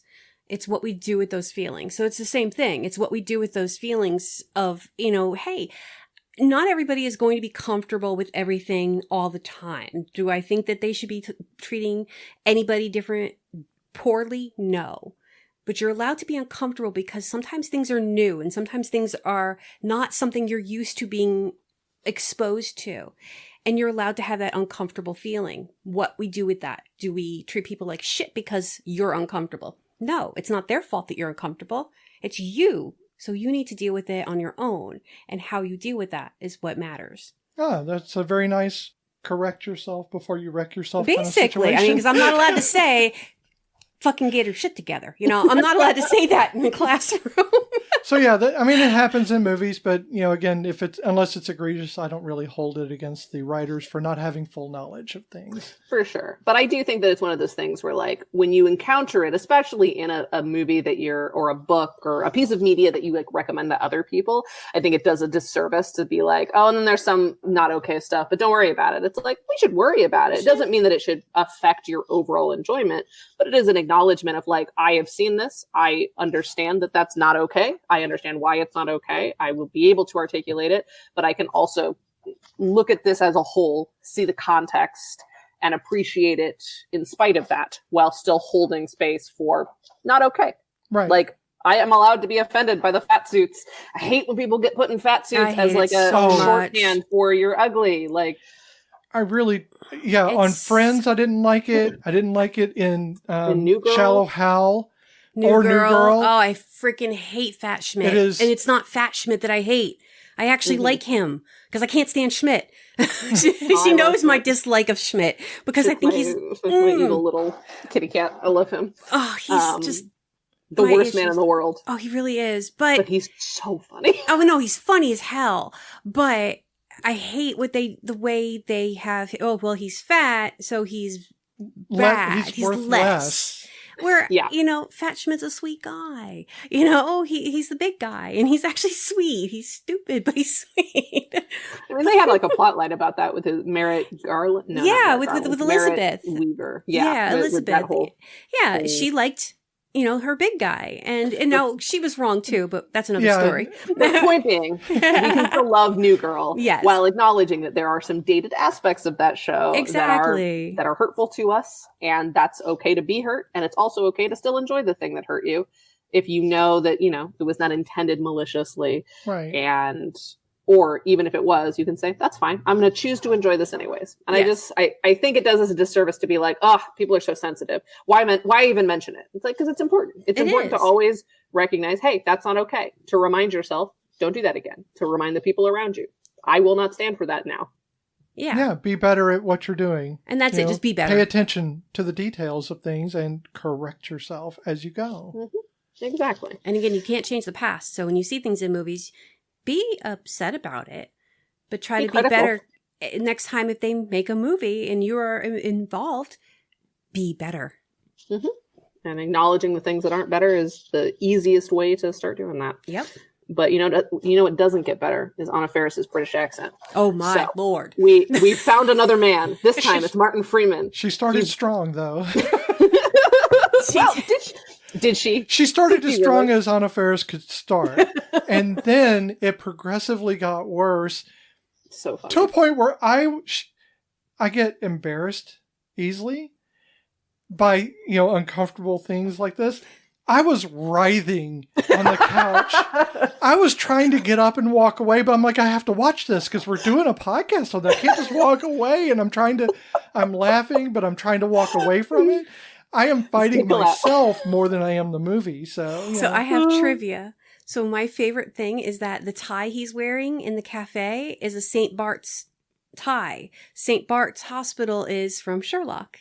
Oh, that's the hospital he works with, the This is a movie Nice. that is very aware that it has a lot of high class cameos. Yes. And they're like, they're willing to do a lot with it.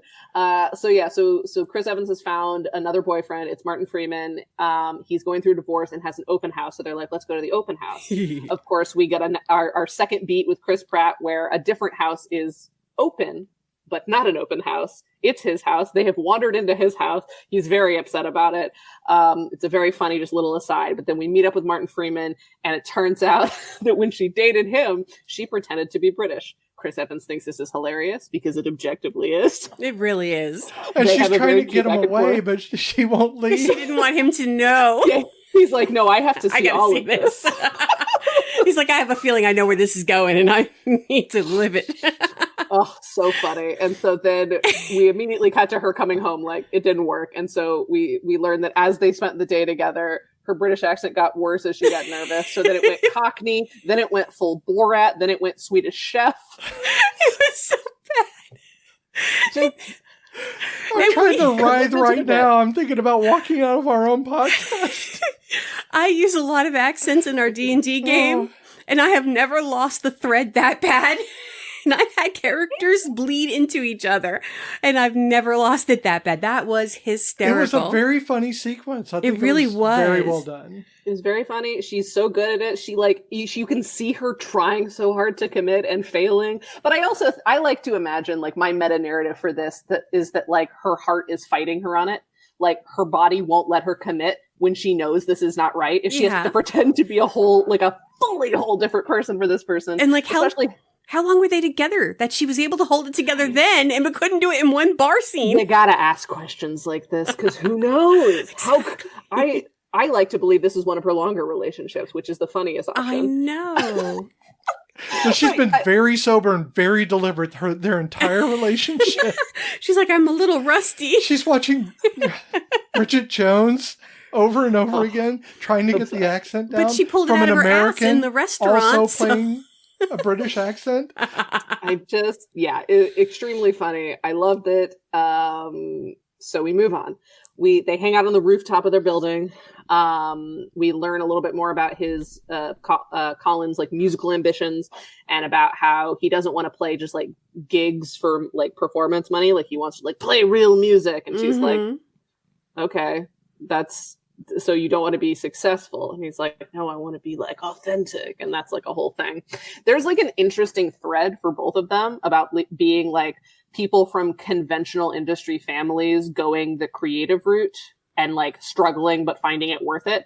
But because that's not what this movie is, and because we can't get into the economics of any of it, they're not really able to go there. But like, there is something interesting there about both of these people choosing like chaotic creative careers and having to like find ways to navigate that.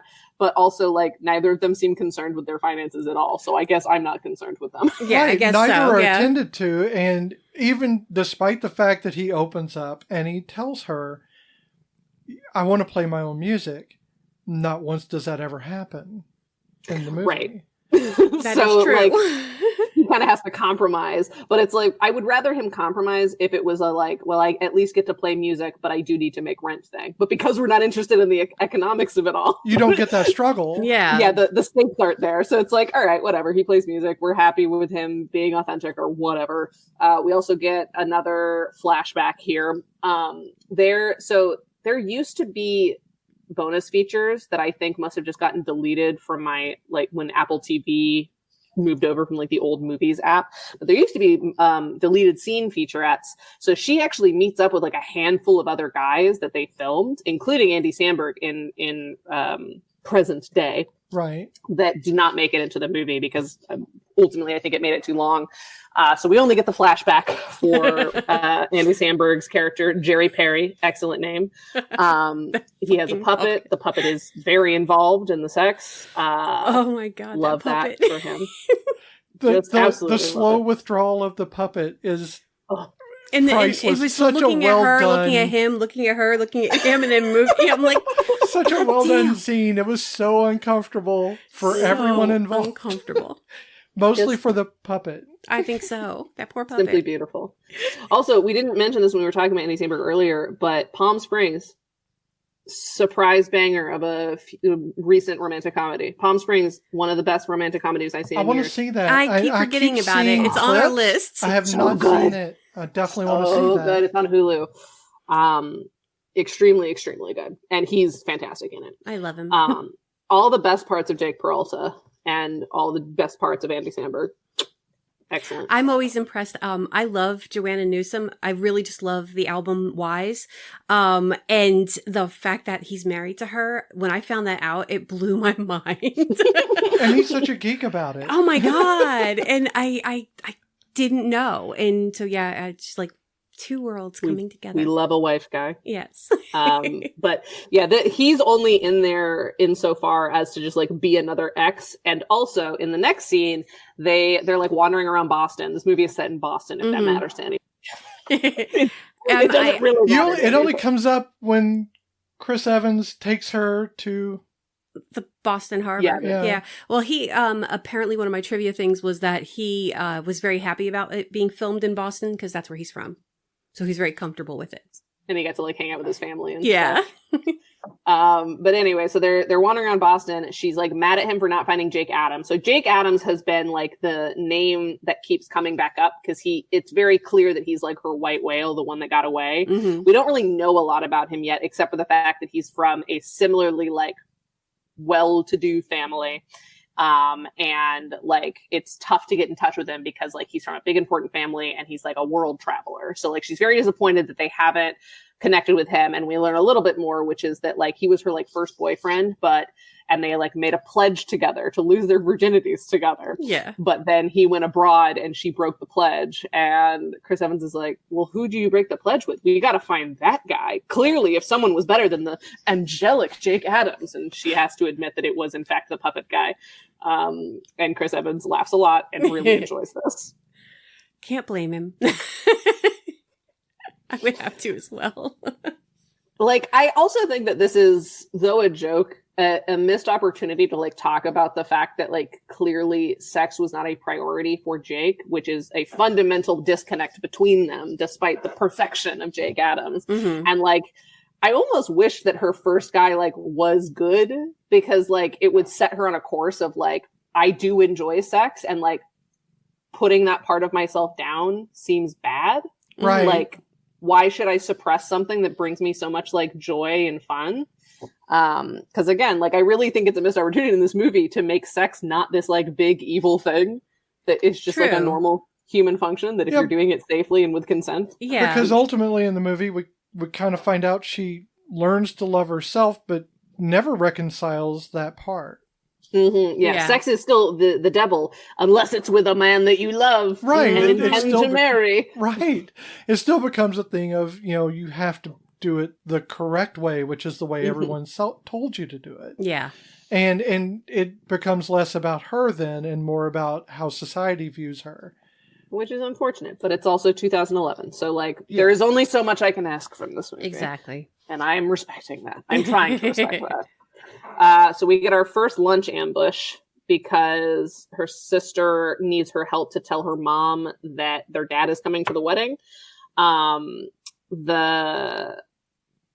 The whole thing, it happens. I don't know. Nothing really important happens in this scene except for just like the funny setup. The mom decides she's not going to the wedding, not if that man will be there, which was fun flashback for me. There was a lot of chaos between my parents at my wedding. So Same. I was going through it with her. I'm like, Daisy, I feel you here. This sucks. Then, because things seem increasingly desperate and out of control, Allie decides that Miami is not too far to try and find love because a guy that she dated previously is an OBGYN in Miami. And his practice takes her insurance and she's due for a pap smear. So she's like, 2 for 1. Great joke. I love that. She gets a bad spray tan. Oh my God, that tan was horrible. Loves that. I also love because this is an anxiety that I've experienced at the doctor's office where like when you have to like disrobe even partially and like you have to put your clothes somewhere, you're like hiding your underwear in your pants. Yes. The universal experience of not wanting people to see your underwear, except for her, she's draping it. She's like set dressing. Okay, room, I mean, but she was lingerie. wearing the lacy panties and bra to a pap smear. Here's my thing. I don't think she was wearing them. I think that she took them out. She because, put her other underwear in her purse. Oh, I missed that. I must have been looking away. Well, and also it's like it's so clearly not been worn because it's like perfectly flat. Oh, yeah, like yeah. It came out of the store. Like nobody wears anything fancy to a pap smear. And like she's truly the queen of setting a mood. Yeah. The problem is he does not recognize her until he looks down the barrel of her vagina and goes, Allie. Very funny joke. It was actually when she comes back to her house and what's going on down there? Exactly. He recognized me from my vagina. I need to know what's going on down there. And I am like, that is hysterical. Well, it's like Thomas Lennon, who plays the doctor, Dr. Ingold or whatever. He was on Reno 911. Perfect casting for that because that man is hilarious and he does awkward so well. And when he looked up from her pap smear and says, "Now I know you," it's like you just get so uncomfortable, but you can't help but burst out laughing at the same time. And you know she must be mortified. And then it just cuts away and she's mortified, and of course she is, but it's just, he does deadpan so well. Mm-hmm. He was a good choice for a movie where like you really need to get the punchline across and then get out, and he does it. He does a really good job. But things might be looking up, despite the series of duds. One of her exes is actually an aide for like a senator, a big important man. So she gets a pantsuit and decides to go up to DC for a day. A Leslie Knope pantsuit. A Leslie Knope pantsuit. but it is very Leslie Knope adjacent. Yes. But before she leaves, she discusses this plan with her sister who's come over to poop in her apartment because she doesn't want to poop in public. Relatable queen, yes. I get it. Unfortunately, when she goes to her sister's apartment before her sister's there, Daisy comes upon a mostly naked Chris Evans playing the guitar. Not fully naked because he doesn't like the way the cold instrument feels against his balls. Exactly. Incredible. But he's just like chilling mostly naked in Anna Faris's apartment and just like cracking jokes and being way too comfortable. And we just get to see a whole new level of their dynamic. Anna Faris is not fazed at all by him being there. She's just like, oh, I'm glad you guys have met. This is normal to me. Yeah. Hey. And they are so thoroughly comfortable, and her sister is so thoroughly uncomfortable. It's funny because her sister's suddenly the outsider in this situation, which she is not usually. Every other capacity she's been in this movie has always been within a group that they all know, and they're all very comfortable, and everyone loves her. Mm-hmm. But in this, Chris's character is focused on Anna. Yeah. Not on her sister. And they are the ones who are perfectly comfortable together. And I kind of like that. I really like that scene. Mm-hmm. I did too. And he brings up the little sculptures again. And he's like, why don't you, because we finally get a mention that she is in fact job hunting. So she's like, I can use the pantsuit for two things. I can go to my interview and then I can go seduce a senator's aide. The heretofore never mentioned ever again job interview. Yeah, of course not, because who cares? Yes. Money just falls from the sky in this world. Apparently. Cloudy with a chance of money. Exactly. Nice. But Chris Evans, once again, is like, what about these freaky little sculptures? Like, they're so cool. Not a lot of people can do that. And she's like, nobody wants that. And it's like an aside, but I do think it's a very representative of like, nobody wants me. Like, that's the real me. Nobody wants that. I can't do that. I have to wear a pantsuit. I have to be someone else, someone better. When in fact, the person she already is what people probably actually want. Evaluating your value is a big part of this entire movie. Yes. Yeah. And what makes someone valuable? And part of the equation. And this is her listening to someone who is being a friend without being a sycophant, who isn't part of her normal group, who's saying, this is good. You should do this. I think you really this has value. Mm-hmm. And she never got that from anyone else because no one's ever mentioned it. This is such a big part of her life. She's very quick to dismiss it too. Right. She's very quick to dismiss her own work, her own worth. And this is that device they use for that.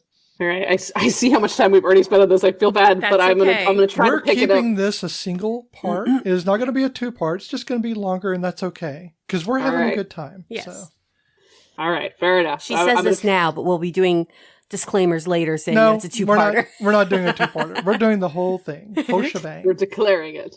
All right, so we go to DC. There's some Anthony Mackie stuff. In between her flirting with Anthony Mackie, we see that Colin has broken into her apartment once again and is now taking a bubble bath in her bathtub and listening to her iPod. I love that Remember too. iPods? Yes. He takes a selfie. It's very cute. He's just very charming, like very clearly like making himself comfortable in her life where she is trying to make herself uncomfortable to get into somebody else's life. Yes. Which I thought was a nice little contrast. Things seem to be going well. She really hit it off with Anthony Mackie when they re-met up. He sent her a fancy dress that's way too small. Holy crap. When she came off the elevator, she couldn't barely walk. I was like, oh my God. It's Even like for a pencil skirt, tight. it was very tight. Oh my God. It was a super, super tight dress. Emphasizes how teeny tiny she was. There's like more pantsuit jokes. Like the pantsuit jokes are very clearly like a femininity kind of heteronormativity joke, but it's fine because she does look kind of weird in a pantsuit, so I'm like willing to let that slide. Yeah. But the flashback for Anthony Mackie is she's wearing pearls and has like a haircut that looks like her mom's. Yes. And they're canvassing for George Bush, which is very funny. I like laughed out loud. I forgot that it was I know. I was like, well, that's not how I saw that going. Incredible stuff. And so she thinks things are going really well, and he's like, we got to get married. And she's like, what if we kissed first? And he's like, ew, gross. I'm gay. You're knew going to be right? my beard. Like, I found out I was gay because I dated you. And I said, to me, male or female, that has got to be one of the most heartbreaking things to hear from somebody. And I get it, hey, I'm so glad that you found who you are, but I didn't want to be the cause of it. Not because don't want you to be that. I just don't want to be that bad. In my head, that's what I'm thinking, See, I took it the exact opposite direction. Obviously, she's on your side with this, but in my opinion, it's like, even you, a person that I clearly still have a rapport with later, if I could not be attracted to you, clearly women weren't for me. That's true. Where I went. See, yeah, I could see that. I guess my self issues, my self-esteem issues is like, okay. I actually saw it as a liberating thing. She was surprised by it, but she should be happy about it because he got to find out who he is. It's unfortunate he feels he still needs to hide it. So. Yeah, his point is basically like, I want to run. I want to take this all the way. I want to be a president. People are ready for a black president. They're not ready for a gay black president, which I don't think he's wrong about. I don't think he's wrong. I don't think he's wrong, but it's not 2011. Definitely a societal issue and not a personal issue. I would love to see a gay black president, but I want someone who is capable. Yeah, not because they're gay or black and or both. It's because they know what they're doing. That's all I ask. But one thing that was actually kind of like, and it could just be me, the makeup on Anthony Mackie in that scene was very obvious. And I don't normally notice makeup on men. It was just under his eyes. It was heavier. It was very heavy. I watch a lot of drag queens, and you gotta get the right foundation for darker skin, or it just looks yellowy orange. And he had like a little underneath his eyes. I'm like, I've never noticed it before in movies. I had missed the part where she had gotten a spray tan. Yes, she didn't realize that. When she was getting the pap smear, I was like, is our color wrong? The color off on our television? I was like, it's so bad. And I'm like, and she's explaining, I'm like, I feel stupid now because I just didn't see some of the hair and makeup on this movie is baffling. But like her hair at the wedding. I'm like, her sister's hair is gorgeous. What was up with that? That it was not good hair for her in that wedding. They were clearly cutting corners somewhere, and it was in the styling. Oh, definitely. You get to the point of the production where you're bringing your own clothes and bringing your own makeup.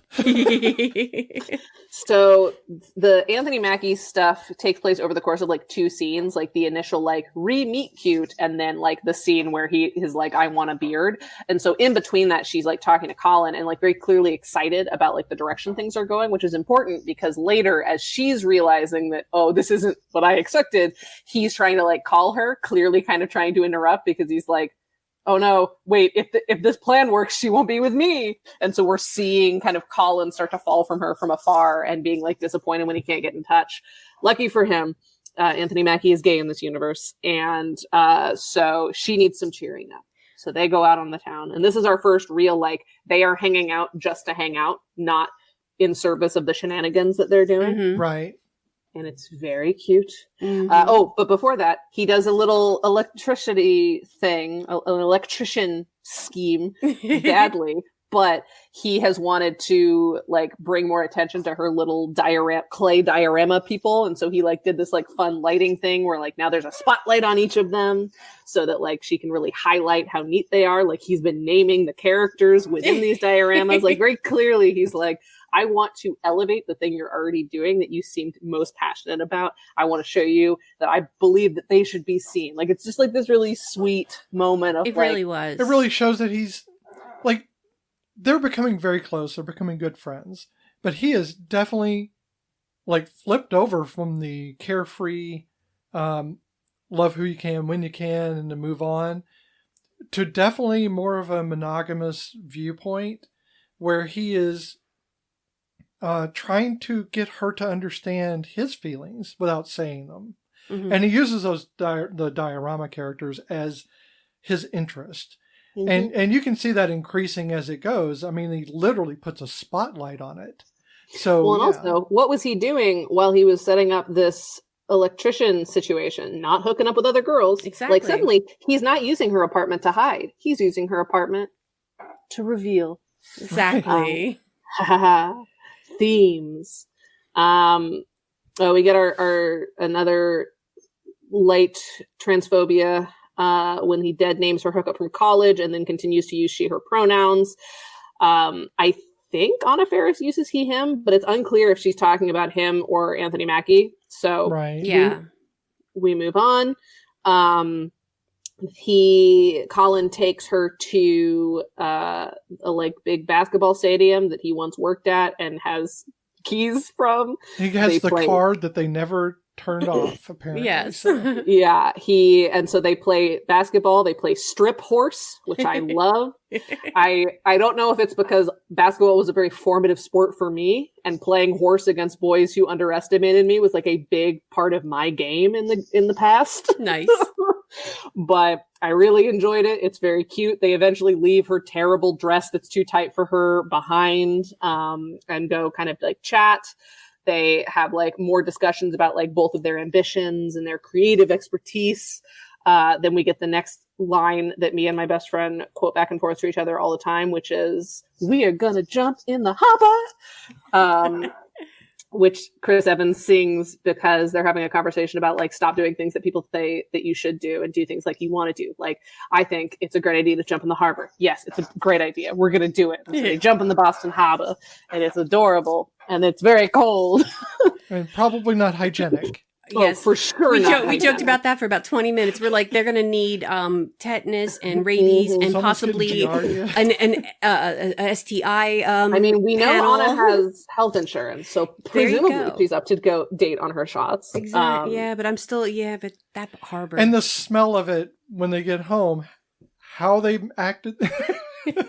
Yeah, no, how they got through that moment. I mean, I know they've been putting a lot of work into cleaning the Boston Harbor, but still a lot of tea in there.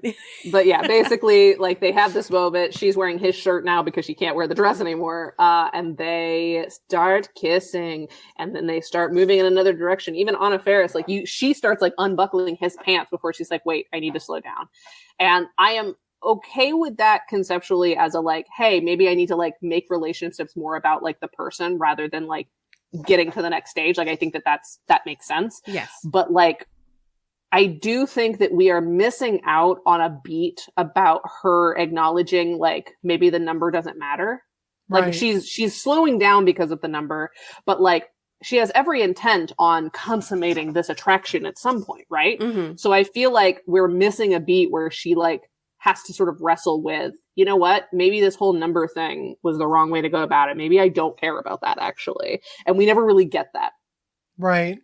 So, I think that's, when they're laying there, that's like almost like they did a mission accomplished where we didn't have sex, but we still like each other. Mm-hmm. Right. It's like, are you going to be celibate forever? What are we doing? Yeah. I think you just forgot that your whole point was that you can have sex and just decide that that's the person you like. Yeah. Right.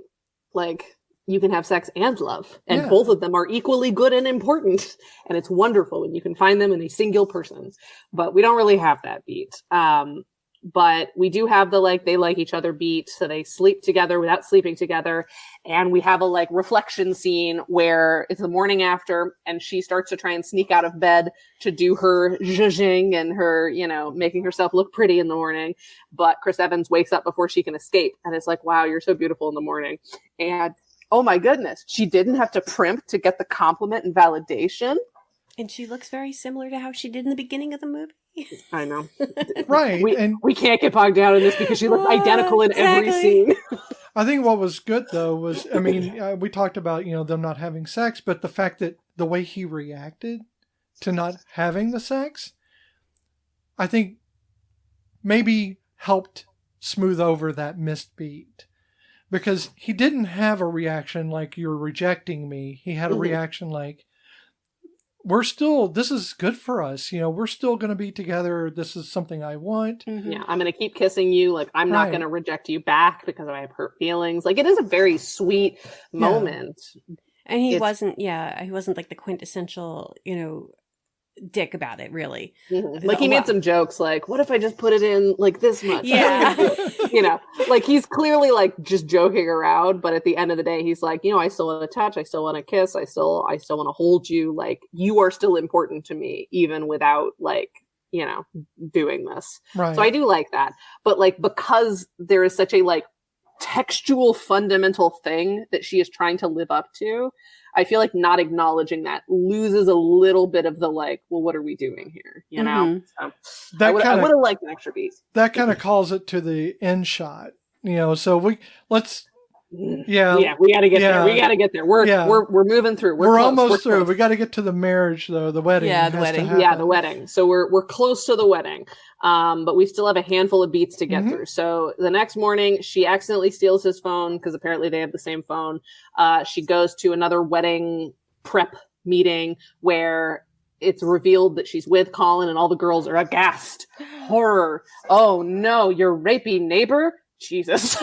I know. Oh my God. It's like, that was just thrown out very loosely. But I do think that it's like, I feel like that tracks for these women because, like, the way that we have been introduced to these women are, like, very sort of close-minded and prudish about, like, what men are right and what men are wrong. And like, I don't think that they're thinking about it deeply. They're like, anyone who likes sex must be a rapist. Wait till they find out about Bandit. Well, I mean, even like when when they start to hook up and like when they're talking and he says to her, well, maybe, you know, like I want to marry the last person that I sleep with. And he says, well, you could be the last person I sleep with. And she's like, what are you going to do? Rape me and kill me? And so, I mean, the Jake Adams joke later. Yeah. And it's like, man. Yeah, rape is thrown around pretty liberally. Yes. In a joking fashion, which is not great. But I think it tracks for the kind of people we're talking about. People for whom this isn't real. It's not a big deal. And it only happens from, like, strangers and degenerates. And these are all highly, you know, upper middle class. Yeah, like there's very clearly a class thing happening here as well. These aren't your average people. I mean, maybe the bartender guy. No one's going to work here. No. So. Yeah, absolutely not. But she is pretty quickly cowed from her excitement of the day by everyone telling her, like, no, wrong, he's bad. He's the guy you date before you date the last guy. Like, he is not the destination. He's the journey. And so she, like, is basically beaten down by the world and is like, all right, fine, I agree. So she's, like, working through some things. She's working on her art. We actually get to see her making the little dioramas when her/his phone rings. And because she still has Colin's phone, they haven't exchanged them yet, and finds out that he has withheld Jake Adams's contact information from her. He had it in his hands, his hot little hands. He loves her. Didn't turn it over. He didn't want to hand that to her. Because he doesn't think that it matters anymore. Yeah. But then she does the classic thing where she tries to catch him in a lie, which no one is above. Nope. Let's all be honest with ourselves. And she's like, hey, did you ever hear from Jake Adams? And he's like, nope. But, like, they're trying to, like, have a cute time. He's being really cute. And she's like, oh, yeah, well, I'm, like, not in the mood tonight. So here's your phone back. And he, like, realizes what has happened. And she basically parrots the stuff that her friends were saying because, like, she's afraid, and like she so clearly wants to be a people pleaser, but if the only person she's pleasing is herself and this guy that no one else in her life likes, like the strength of her convictions is just a wet noodle. So they break up and she calls Jake Adams, and then she and Jake Adams go on a date. We have the weird scene where she puts in hair extensions that makes her hair look exactly the fucking same. Baffling. Also, and, and the hairspray around in a circle. And then she tucks in the price tag of the dress, thinking maybe later on she's going to return the dress. But you just put hairspray all over this dress, and we never see any conclusion to that with that dress. It was what was the point of the tag? Because we know you're not, hurting for money. At no point did you say, technically is. Like, she made a comment to Colin earlier in the movie about, like, don't you worry about making rent? So, like... Yeah. I mean, textually, it sort of exists as a concern. I think it was more, though, this is another costume she's trying on. Like, I'm going to take it in a less economic direction. I'm going to take it in a, like, she doesn't have the wardrobe for a high-class society lady like her family, but now she's trying to fit back in there, so she had to go shopping. It's another beard. Mm-hmm. Exactly. So that's kind of how I took it. Jake Adams' personality is rich. It's just, he is rich. That's his personality. He is affluent, truly white, cishet man. Yes. The least interesting man we've met in any of these flashbacks. My God, we don't actually get a Jake Adams flashback, though. No, but he is so painful. That's how generic it is. You don't need a flashback. You know he was a white boy. I mean, he's handsome. That was his title. That was what he did. And then he became a white man. That was his title. That's what he did. He's forgettably handsome. Right. That's it. I did like his little salt and pepper on the sides. That was cute. But that was about like, That says more about us than him. Yeah. I mean, exactly. So, they're dating now, and I guess it's fine. Like, they have a very surface level conversation. He seems surface level approving and, enamored of her. And so I guess we're dating now. There's another surprise lunch guest with her sister where we finally meet her dad and her dad's new girlfriend, and nothing happens. So we move on. Like that's like such a nothing burger series of plots. It's a way to put Ed Begley Jr. into a scene along with the spy from Psych. So. Yeah. But then also it gives us the opportunity to go and have to tell mom that dad's girlfriend is coming, and then mom getting all excited about Jake. Yeah. So like, that's like kind of, I don't know. I feel like we could have done more with the parents if they were going to be as involved as they are. Cause I feel like neither of the parents, other than like one or two lines, really give us a lot thematically or plot wise. Like, it's like, they're sort of just there, but they don't really seem to like their active plot doesn't seem to be doing much. Like, they seem more like backstory people. I wish the parents' relationship said more about what Allie was going through, and I don't feel like they quite nailed that. Like, it was kind of just like a side gag. They're kind of like The Job. They were there to inform the trope, but not actually play it out. Yeah, I guess. I don't know. I felt like there was something missing. Oh, no, it definitely was missing. I think they should have definitely delved into what made her your parents, and, they are going to be part of your life. If the expectations there. And the sort of strife that she saw modeled for her.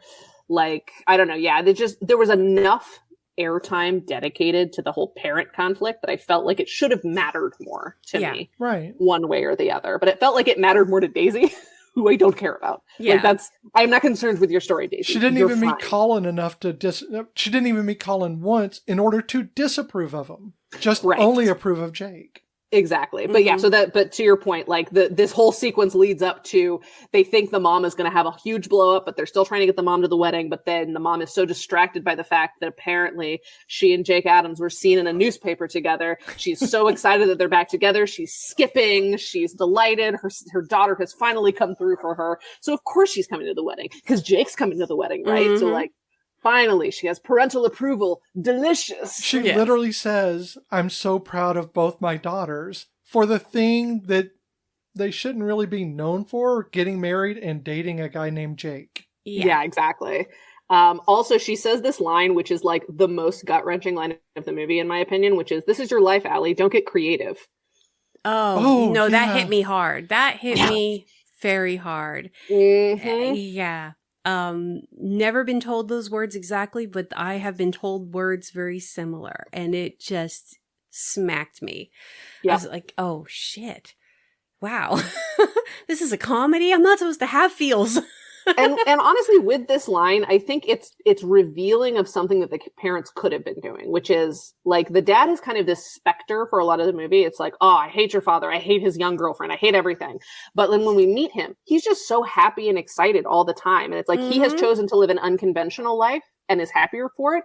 Her mom, who has the perfect life that everyone's trying to live up to, is clearly miserable in this museum of a house all alone. And I think that they could have pushed the mother's unhappiness a little bit more to contrast it with like the dad making a different choice to kind of, you know, especially at the wedding at Big Lee Jr. is like, your mom doesn't dislike you. She dislikes the me she sees in you. And like, that's an interesting concept that you never put on the page. Like, show me that. That's interesting. Yeah, that also was very, very poignant to me.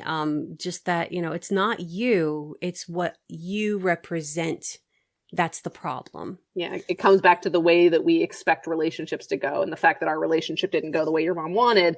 She now resents anything that's shaped like me in the world, which is like, that's interesting. We didn't see enough of that for me to really buy that landing, but like, that's, I think, a direction they could have gone with that plot line that would have been more effective. It's there, but it's not there, you know? I mean, it would have been nice to also have like a scene where mom was in her apartment and like said something about her little sculptures.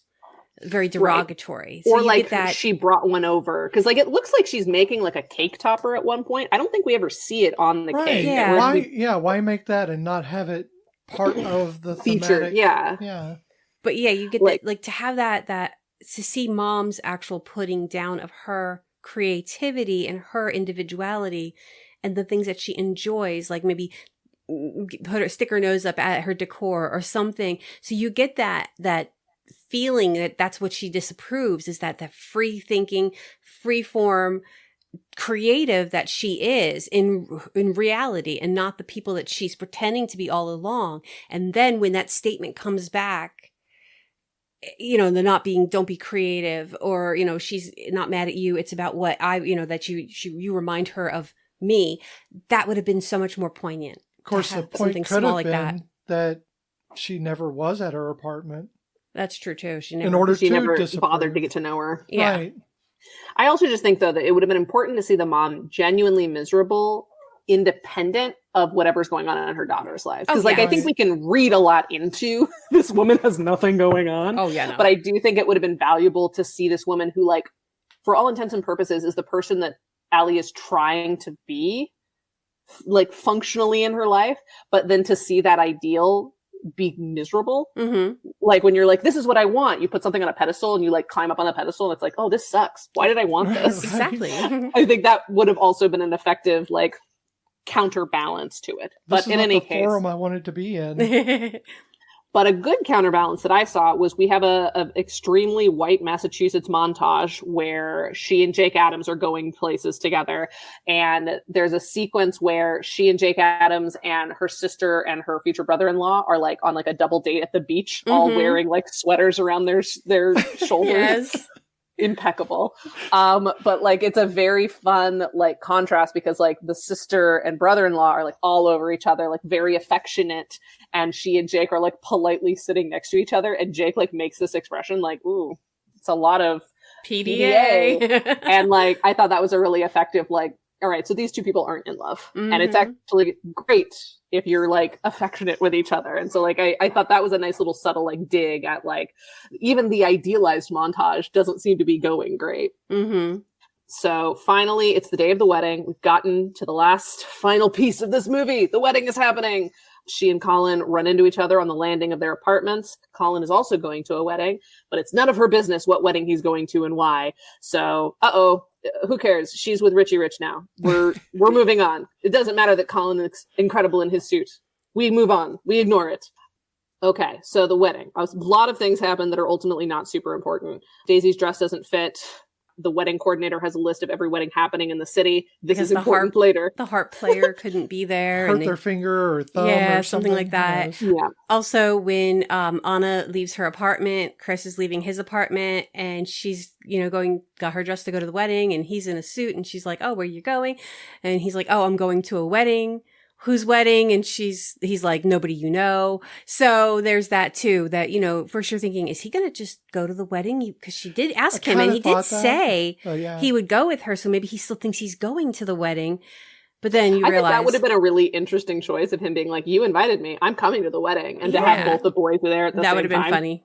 That would have been a very different ending to the movie. And I don't think it would have been as good. No, definitely. It would have been a choice. And it would have been more slapsticky. I think at that point you would have get that slapstick comedy, because then it would have been that whole juggling, keep going back to the Community, Abed juggling the two dates at the dance. That's what that would have become, and even though he knows that she's with Jake, it would still have become Who's it going to be, awkward. Colin or Jake? Yeah, and it would have become awkward. And real Bridget Jones kind of situation. Well, and we would have lost the reverse grand gesture that I think makes this movie unique. But we'll get to that. Yes. So the wedding's happening. Right. Love is universal, but every couple is unique. Very sweet. Very. I like the self-written vows, and I like that they are a good example of we don't know a lot about Daisy and Eddie, the two people getting married, but we do know that Jake and Allie could not write these vows about each other because they don't know each other. Yeah. She knows that he is rich and mom approved. He knows that she is there. Exactly. These people do not know each other. They do not care to know each other. They care about the idea of being together, and it's very clear. The dad talk happens. She finally gives a sober speech, which is exciting. Nice. And it's very sweet. And it talks about, the growth and how she's, and you can see her kind of working through things during her speech where she's acknowledging that the brother and sister-in-law are more or the brother-in-law and sister are more themselves when they're together, and they seem like equals. And you can start to see pieces coming together in her mind. Yes, and how they're comfortable with one another and with who they are with each other. The longest pregnant pause in the history of movies happens at that point too, because we were like, that pause gave birth and got pregnant again. I mean, it was so long, but yeah, it was that awakening of well, shit, that's what I want. It's not so much the marriage. I want that relationship, the partners, the who we can be with one another and not have to pretend, because she knows her sister's not pretending and she knows that the dude's not pretending. So yeah, it was a good speech. Then she has a conversation with Jake where she starts to probe the hey, remember how we lost our virginities to each other? That did not happen, actually. And he's like, oh, what? You've had sex with two guys in your life? Oh, well. And I'm like, sir, are you saying you've only had sex once in your life? I'm so fascinated to know if Jake has had sex since Allie. Oh my God. I think that would have been such an important detail. But we don't get years. How does he think that she just didn't have sex with anybody? He almost reminds me of the robot. The senator robot. The senator robot on Parks and Rec. Yep, that's who he is. He just doesn't have a lot of emotion, except for when he knows he's being, where he feels he's until he gets slighted. pissed. Yeah. Yeah. Well, so she's like, no, I've slept with 20, and he's like, ha, you've slept with 20 guys? Yuck. And she's like, okay, we clearly need to talk. Yeah. Then we get the line all right, fine, I might not have been your first, but I want to be your last. And that's when she makes the joke, oh, are you going to rape and kill me? Which is very off color. I unfortunately do laugh every time. Oh yeah, well, it's such a jarring thing to say. Jarring. Yeah. It's so dark, but it's a good response to an objectively kind of weird thing that he said.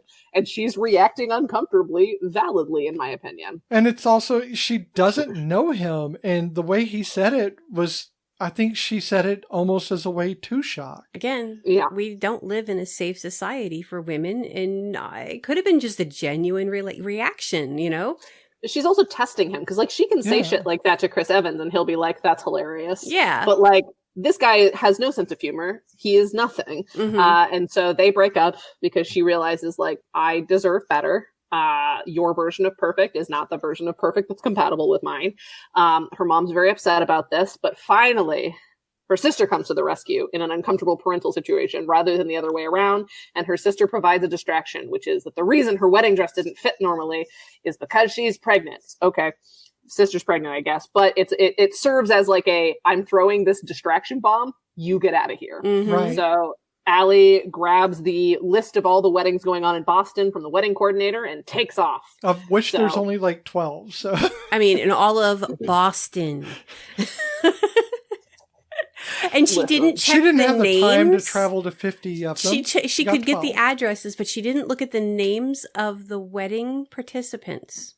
She just bolted into those weddings. I mean, honestly, I buy it. I know there's that trivia like goof, like why would she have gone to Chris Pratt's wedding? And it's like, I don't know, because it's funny, man. Oh no, it's funny as hell when she walks in, and that's when he says. Also, conceivably, he could know him. Like she doesn't know. That's true. Yeah, he could be there playing in the wedding, which is he could be there as a +1 for someone else. Like true. So there's plausible deniability for her going there. But anyway, so she takes a car, she takes a bike, she runs, she climbs over a wall, she ends up at Chris Pratt's wedding and says something weird in like a vaguely biblical Shakespearean it was very Handmaid's Tale. It was like be fruitful or something like that. It was like holy shit. And when she finally finds Colin, it's at this like big ritzy wedding. She realizes he's on stage with his band. What? I thought he didn't. I thought he cared about artistic integrity. Exactly. I guess Rhett came to. Yep. But so there's a really funny joke where she's not let in because it's like a big deal wedding. Like clearly some famous people are there or something. So she has to like climb a hedge to get in. And like when she's at the top of the wall, she says to herself, this is bullshit. I should have just waited for him at his apartment. I know. I was thinking that too. It's like valid, but also that's not who she is. She's impulsive. But it was also like a comedy moment of where the character became very self-aware. Because usually I get where she gets embarrassed, but I get secondhand embarrassment. I have a hard time watching most sitcoms because of the uncomfortable. I don't like slapstick comedy. I don't like stupid situations that don't make sense. You got yourself into this. All you had to do was either say something or I hate it. And yet she had that moment of, oh, what the fuck am I doing? I could have just gone to the apartment. I know where he lives.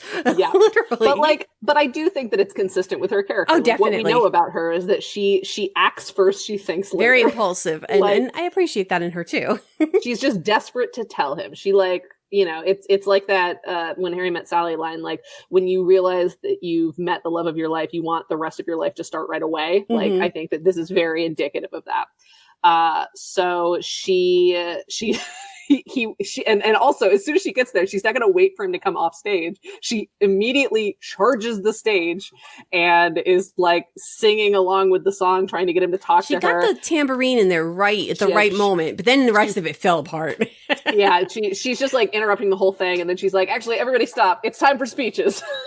And then bodily drags him off stage, which we love it. And then they have their little final talk.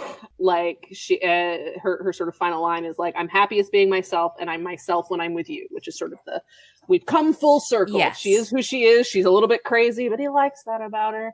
And we get a sweet kiss.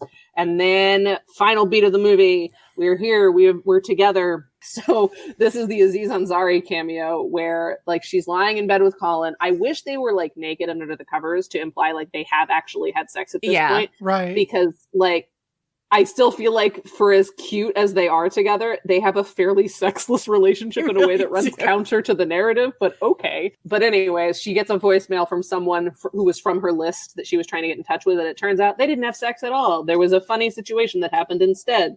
She just forgot about it because she was drunk. And so they celebrate the fact that Colin is in fact number 20. She didn't go over her numbers to be with him. I hate this final beat. I know. Hate it. I am not happy about it negates so much. Especially since they never had it's fine that the only reason I allow it in my brain is because they had already decided to be together.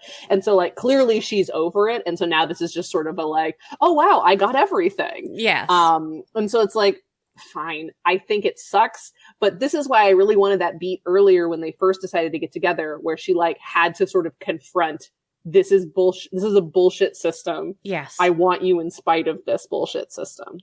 Definitely. I think maybe breaking the idea of there being a number that should be your limit. That definitely. And also, there could even be an acknowledgement of they said most women, but most women, yeah. There are statistical anomalies. Maybe I'm just outliers. a statistic. You want to be an outlier with me? We're already outsiders. Let's be outsiders and outliers. Yeah. I mean, it's definitely, that's where I feel like there's a missing, is it should be. Right, the whole movie is about thumbing their noses at convention and what everyone else is doing. And yet, so, like, still grasping onto that convention doesn't really negate it at all. So yeah, no, I agree. It was an uncomfortable, it was a funny moment, but it did kind of. I think they were trying so hard to come back around to the hand job. That, yeah, there's like a series they really of jokes just, about how she's bad at hand jobs. Right, that they just And he ignored. said she wasn't, it was your dry technique. Yeah. It was funny, but it ultimately, that funny joke took away from the entire message of the movie, which, while it is a comedy, it still has that important message there of be yourself despite this convention, this purity culture that persists despite all evidence to the contrary that it's a reality. We should be doing the things that make us happy as long as they don't harm anyone else. And we shouldn't be judged by doing that. And this movie could have summed that up at the end. It could have. It was so close. Oh, like, yeah. There could have even been like a second beat where like the Aziz Ansari story continues and he's like, but you did hook up with my friend, whatever. And she's right. Like, oh, that would have been good. You know? So like, then we could still have that funny beat and like we get a beat where like she's looking at like, maybe at first she's like excited, like, oh, I didn't go over my number. And then, oh no, I did go over my number. And she has to decide, oh well, and deletes the message or something. Yeah, that would have been better. That really would have like just accepted that. And that it is just a freaking number. The things about this movie that need changing are so minuscule and could absolutely still fit within its existing budget and time constraints. Oh yeah. And that's the thing about this movie that I'm obsessed with, is it's like, oh God, it's so good and it's so close to being great, but it's not. But you know what? I live and dream and I feel things. I mean, some of my favorite movies I will tear apart too. So, I mean, you know, you're going to find fault in them because there is no such thing as a perfect anything. But yeah, it could have been. It could have been. So we are here to talk about our feelings about movies. How do you feel about What's Your Number? I feel satisfied. I feel thoughtful.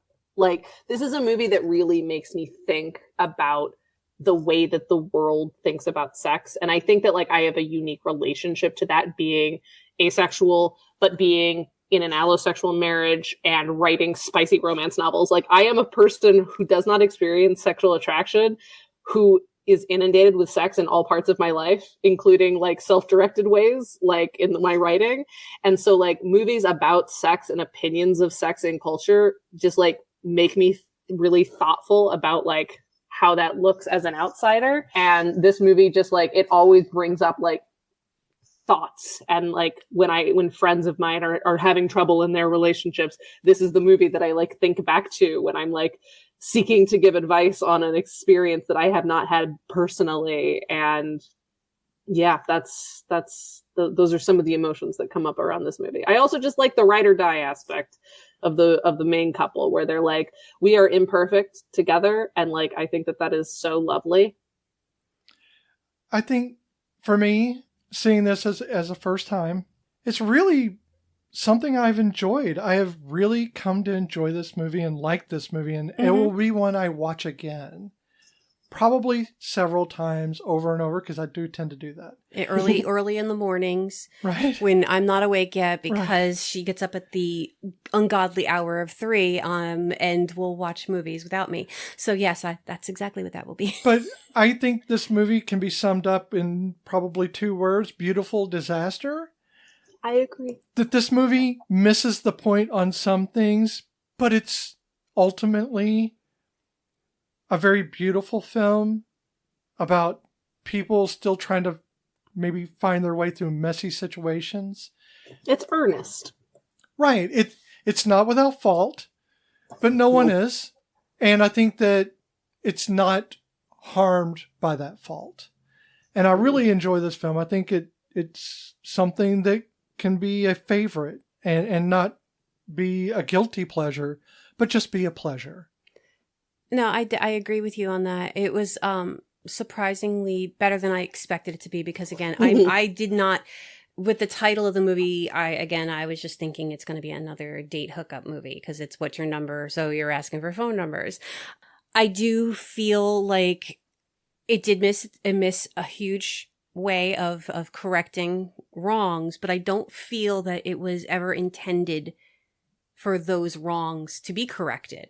It was definitely a movie about acceptance and accepting who you are, but I don't feel the purity culture really was even like, because it's not corrected as the movie goes on, I don't feel like it was actually a consideration based on the time period. And yeah, I think time period and like certainly what we know, like the little bit that we know about like the producers and executives involved, like it sounds like it was a movie trying to go uphill a lot and written at a time where nuance was just not going to be possible, especially in context of that.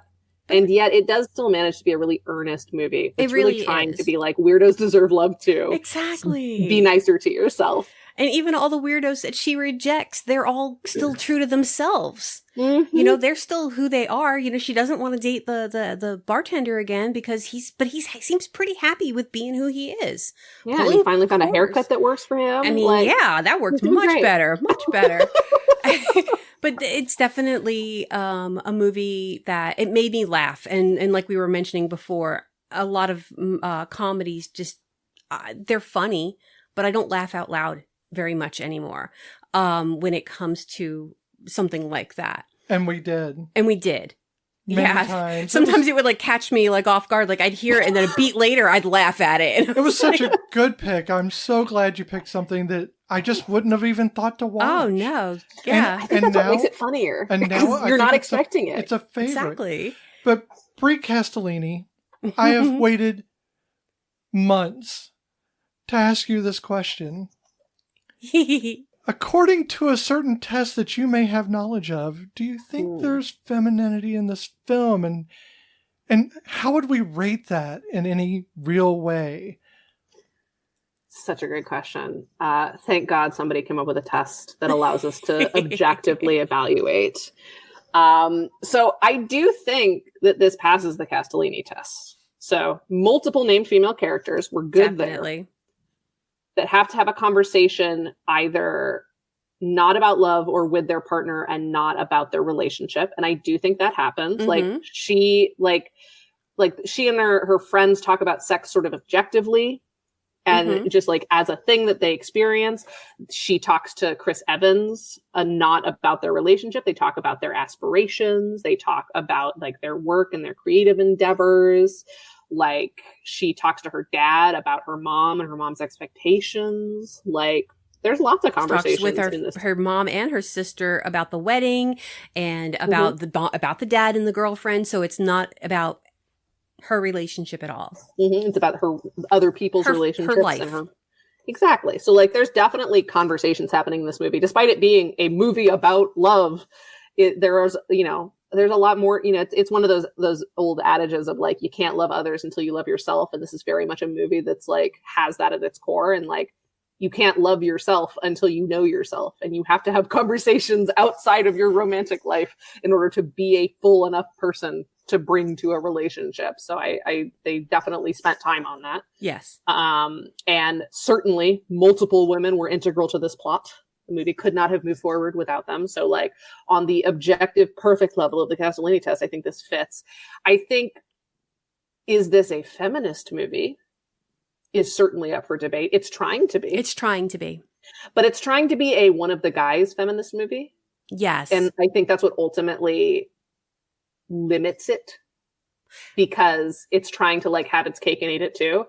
Right. But it's like, you can't be a sex positive movie that is ultimately still like, but you still do need to be under the number 20. And it's okay for the guys to have 300, but you can't have 20 or even 13. It's definitely the equality and equity of feminism, which is something that is often forgotten. It's not about women versus masculinity being men. It's about the equality of men and women together, and that it does lose that equality. So it wants to be feminist, but it does kind of, You I gotta think it's squint. okay to fail to be feminist while trying to aspire to feminism. Oh, definitely. So I Right. think and it's definitely doing that. Like Yeah, it's it's definitely trying. it's trying a lot of stuff. It's trying to be like, this kind of woman deserves love too. Mm-hmm. But like it's still, it falls short because like the ultimate sort of goal is a very heteronormative, monogamous, like classic thing. And it's like, that's Yeah. fine. People can have that. It's just the sort of lack of acknowledgement of other options and how those are also valid and how your journey up to this point is valid. Like, I don't think it was quite dealt with, but it like clearly the movie has a lot of love for its weirdo oddball characters. Mm-hmm. This movie doesn't judge, but I think it was forced to be written and produced in a judgmental society. And I don't know how much of that is the movie's fault. Exactly. But I still think it passes. I think taken into consideration. Well, I think the author of the test has told us that it passes. So therefore, it's I'm going agreeing. to I pass. was agreeing. It passes. Like, feminism is not an end, right? No. Like, No, it is a process. to be feminist, to be equal, to be equitable is not a end, because like even how we're evaluating things right now might evolve in the future. Our understanding of the world and the way that we fit into it might evolve in the future. Like, we're learning new things every day. And I think the importance when looking at the social impact of a piece of media that is not explicitly trying to have social impact is just about, are we trying to be better? Are we trying to be more interesting? Are we trying new things, or are we just replaying the same old stuff? And I don't think this movie is doing that. I think this movie is really trying something new, and I applaud it for that. Definitely.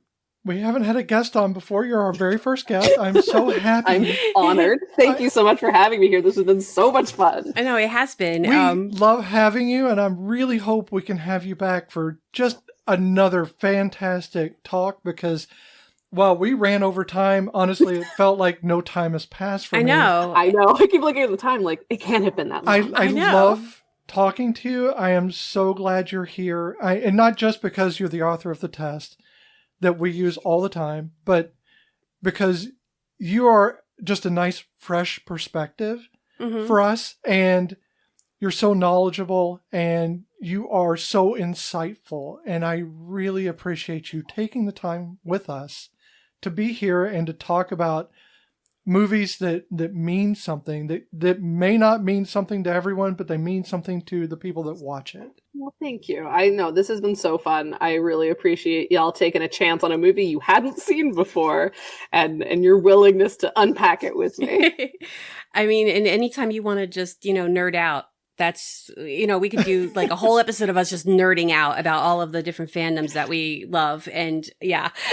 Clearly we have a lot of similar, like we all of us would go off on tangents and then everyone else would be like, oh yeah. And this is my opinion on that thing.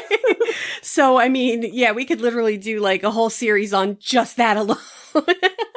But you can actually watch this movie if you would like to watch this at home on Amazon Prime, Fandango at home, Apple TV, YouTube, Hulu, Sling TV, Google Play. They all are about $3.99, give or take. I don't think it's streaming anymore. No, it's not streaming for free. You do have to rent it or buy it, yes. So, Bri, how can people find you? Well, you can find me on pretty much all platforms at Bri's Own World, BrisOwnWorld, or you can just Google me. I'm the only Bri Castellini on the internet. And so if you Google me, yep, it's me. So for like the first 10 Google page results, I think, because I have been around on the internet. So if you're interested in my film work, BriCastellini.com will take you to all of my past and present film works. I do a lot of work in comedy, mental health, and mysteries. If you're interested in my podcasting work, that's also on that website. If you have seen the TV show Burn Notice, I did a 3-year podcast with my good friend Chris Cherry about Burn Notice. Burn Notice. Nice. That was a great show. Burn Comma Noticed is our podcast, and it still gets over 100 listens a week, even though we haven't made that podcast for 4 years. Wow. Which is absolutely wild. I think we are officially the Burn Notice podcast. That's cool. Which is delightful. It's MacGyver with Bruce Campbell. It really and mortifying in the same parts. Yeah, it's a show worth deep diving. And Bruce Campbell. My issues there. He's great. But he's also Bruce Campbell. Yes. And then Yes, if you're Bruce interested in my prose writing, I have released a book. As mentioned at the beginning of this, I published my first romance novel last year. It's an anti-capitalist billionaire romance. When I say we're rehabbing the billionaire, I mean that man does not end the book as a billionaire. And that is very important to me in the current political climate. Nice. So you can find that on Amazon Kindle Unlimited, or buy a paperback or ebook copy. And yeah, I'm around. I'm a creative person who makes things and likes to help other people make things. So if you are a person like that, get in touch. I'd love to hear from you. And we will provide those links on our show notes so that you can find Bri and all her wonderful avenues that she likes to tread down. Thank you so much, listeners, for sticking out with us and listening in as we went through What's Your Number 2011 with Chris Evans and Anna Faris. This has been Once More with Feelings with Beth and Michelle. You can find us wherever you listen to podcasts. Be sure to follow us on Instagram and Blue Sky at OMWFPod. Visit our page at oncemorewithfeelings.podbean.com. Or send us an email. We'd like to hear from you at omwfpod@gmail.com. Take a moment to subscribe and rate us on iTunes and on YouTube. This has been really a fun time, and we'll see you next. Bye. Bye. Goodbye.